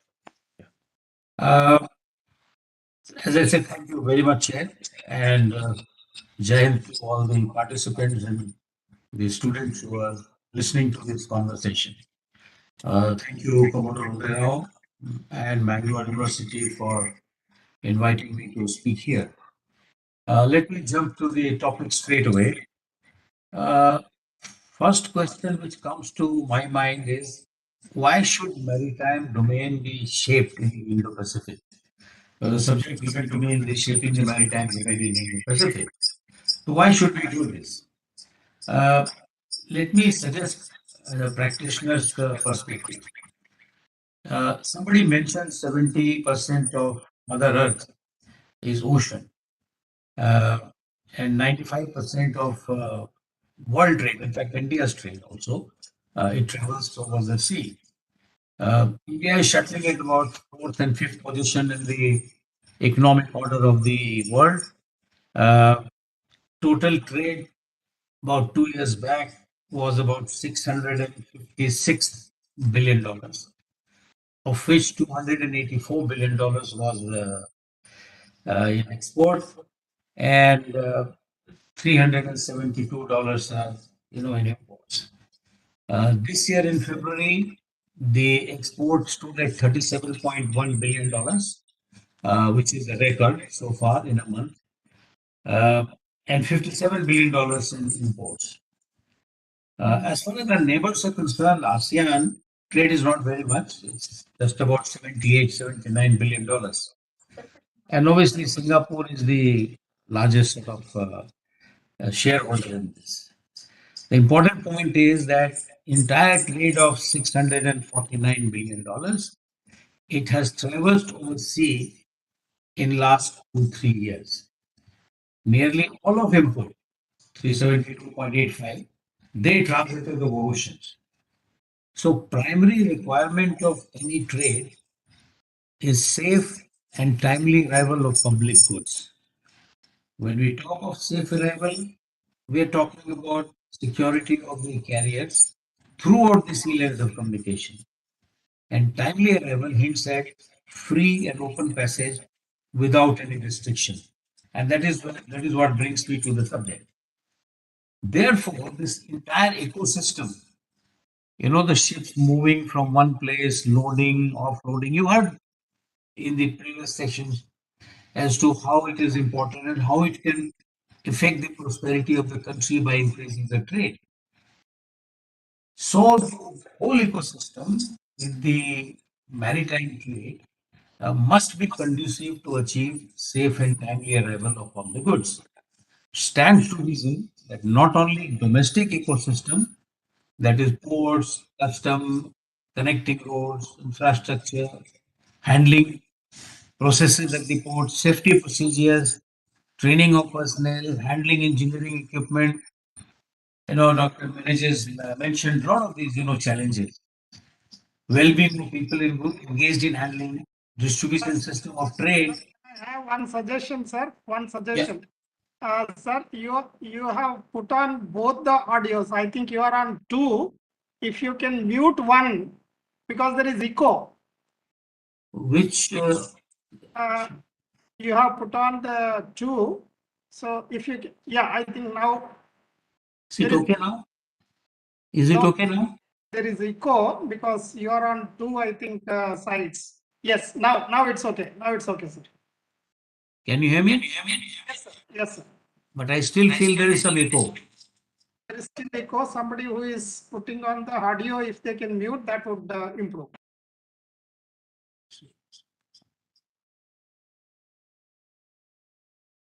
Mine is only one at the moment. Okay, sir. Now proceed, sir. One second. Can you hear me now? I think, sir, Changappa, sir, your voice, yeah, you have muted your voice. I don't know where else somebody has put on.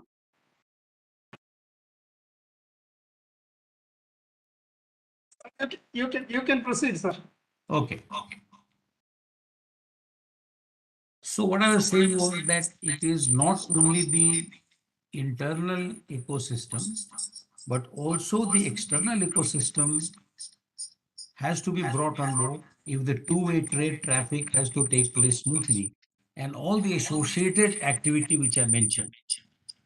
The countries we do trade with, the shipping companies which are overwhelmingly of other countries, weather en route, human assistance and disaster relief in the event of any natural or man-made disaster at the departure and arrival ports, handling of emergencies on board ships carrying Indian trade, coordination with security agencies of those countries to ensure security from piracy, theft, terrorism, hijacking, illegal restrictions during passage. All these things come to my mind. I think somebody's mic is actually disturbing. Shekhar, you got two windows open. Where are these windows? What window? Sir, actually, you have logged on using two different systems. If you can close one, it would be good, sir. One second.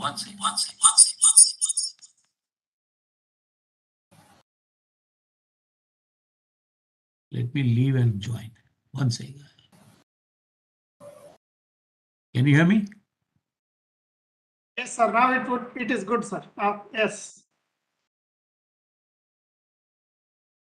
We can hear you, but we can't get your darshan, Admiral. Yeah, I'll just come back. I'll just give myself. Let me give darshan also. If you have logged out of one system, it would improve now.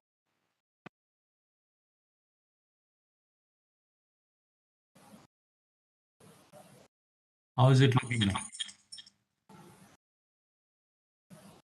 Still. I think now Dr. Raj Praveen, you should mute. You I are muted, sir.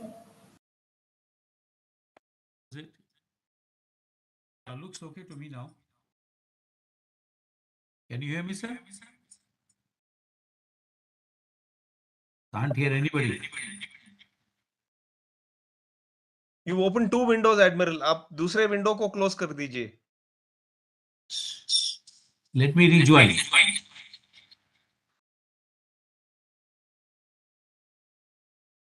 As a pilot, I think you're fond of redundancies, na?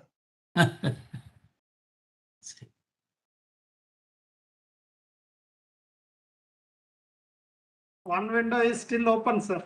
Yeah, I'm trying to figure out why is it open. One sec. So close all the windows and then re-enter, so that would be better. Yeah, I think I'll do that. Yeah.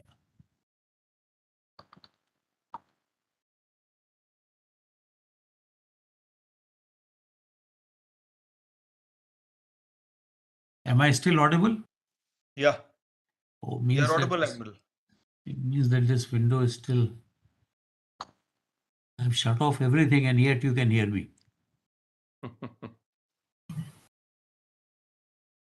What the hell is this?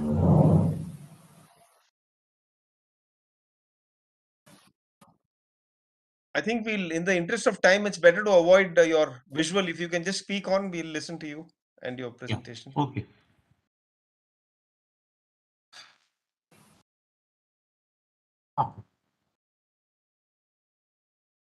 There's the technical challenge. I think you have got adequate time, my friend. So Professor Acharya is not there. You can still have 20 minutes. I'm aware of that. I'm well aware of that. Okay, so what I was mentioning that the activities which are associated with this trade business, it requires a lot of coordination, between the countries. And as I said, the 90% or 95% of our trade is moving on the seas. So therefore, these cooperation and these shaping of ecosystem, as they call it, which not only favors India, which is not only required for Indian trade, but it is required for the global commons. It means for all the world, because seas do not have any boundaries in a classical sense as regards the applicability of laws of coastal states jurisdiction. It is only up to 12 nautical miles, that is territorial waters, that a country's laws apply on all the law followers and the lawbreakers. Therefore, the necessity of cooperation with all trading nations, the word is cooperation. Given the vastness of ocean, 70% of the world, it is not possible for any one country alone to shape the ecosystem, particularly the safe arrival component of it. Once, while talking to then Chief of Naval Operation of US Navy, Admiral Mike Mullen, in 2007 on board the INS Virat, he made an estimate that the world would probably need 1,000 plus ships to ensure security of the world's entire trade traveling over sea. I am not sure if we have still reached that figure yet, in spite of China having overtaken Americans, US Navy in total numbers. The shaping of ecosystem conducive to maritime activity is what maritime diplomacy is all about. So just remember that what we are doing to shape this entire world ecosystem is what the maritime diplomacy is all about. Willy-nilly, it is the core of nations diplomacy and must be core component of the country's foreign policy. Throughout our history, the maritime domain has been crucial space in establishing new and emerging powers, shaping the regional dynamics and the larger security architecture. Today's great power competition is no different. It is just that it is a reemergence of maritime space as theater for geopolitical competition in this new, it is a new reality of this 21st century. After years of continental threat perception, India's foreign policy has finally aligned itself to maritime as core since the arrival of Prime Minister Modi's government. Writing on maritime diplomacy in 2014, the writer, the Christian Lemaire, he defined the maritime diplomacy as it is a spectrum of activities that allow policymakers to achieve long-term objectives through the fulfillment of a chasm between war and civilian diplomacy, unquote. Now, these activities could be kinetic or non-kinetic operation, but they often have many properties. What are these properties, which the chair was also mentioning? That is a messaging. It certainly sends a message. Secondly, the medium. Then it talks about the timing of the whole, this show. Balance of power. What is the balance of power in the region? And what message are you giving to whom? Or are you trying to project that you are very powerful? Today, given the penetration of media right up to every individual level, societies, and democratization, use of outright violence has become limited.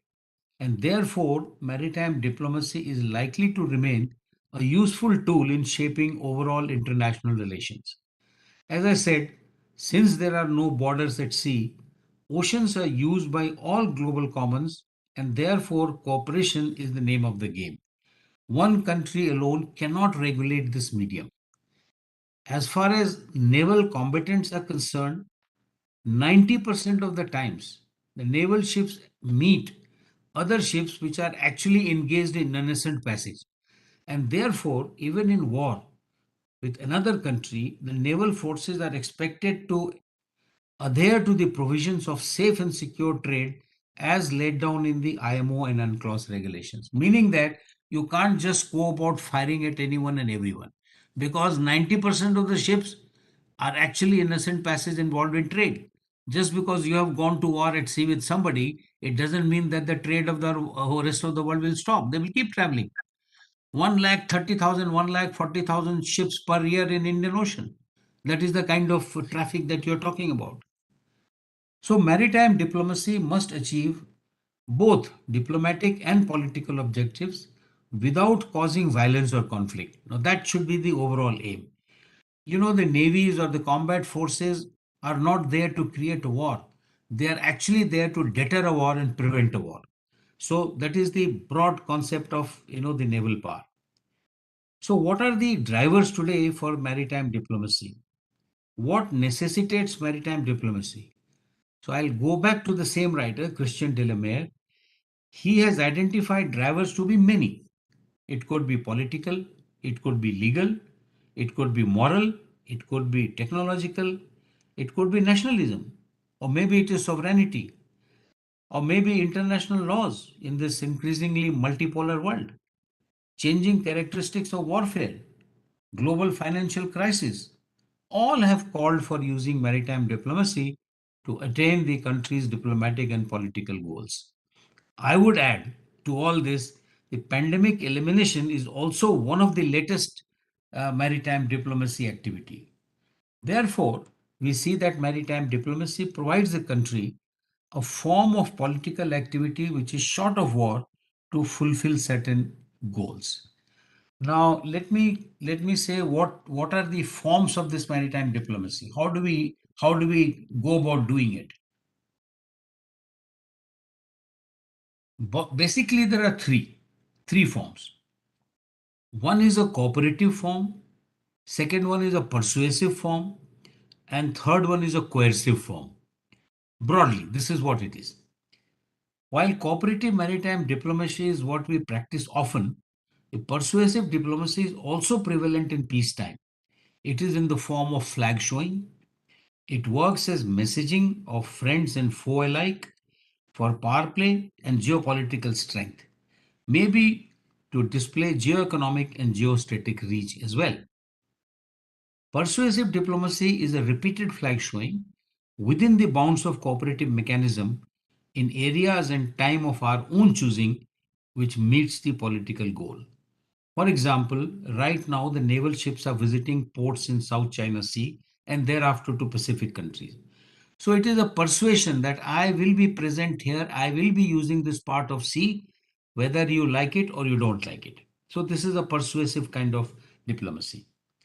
The contest for geopolitical supremacy is served best by both cooperative and persuasive maritime diplomatic tools, which I just mentioned. Then we come to coercive diplomacy, which has various forms. Economic coercion is the most favored one by China.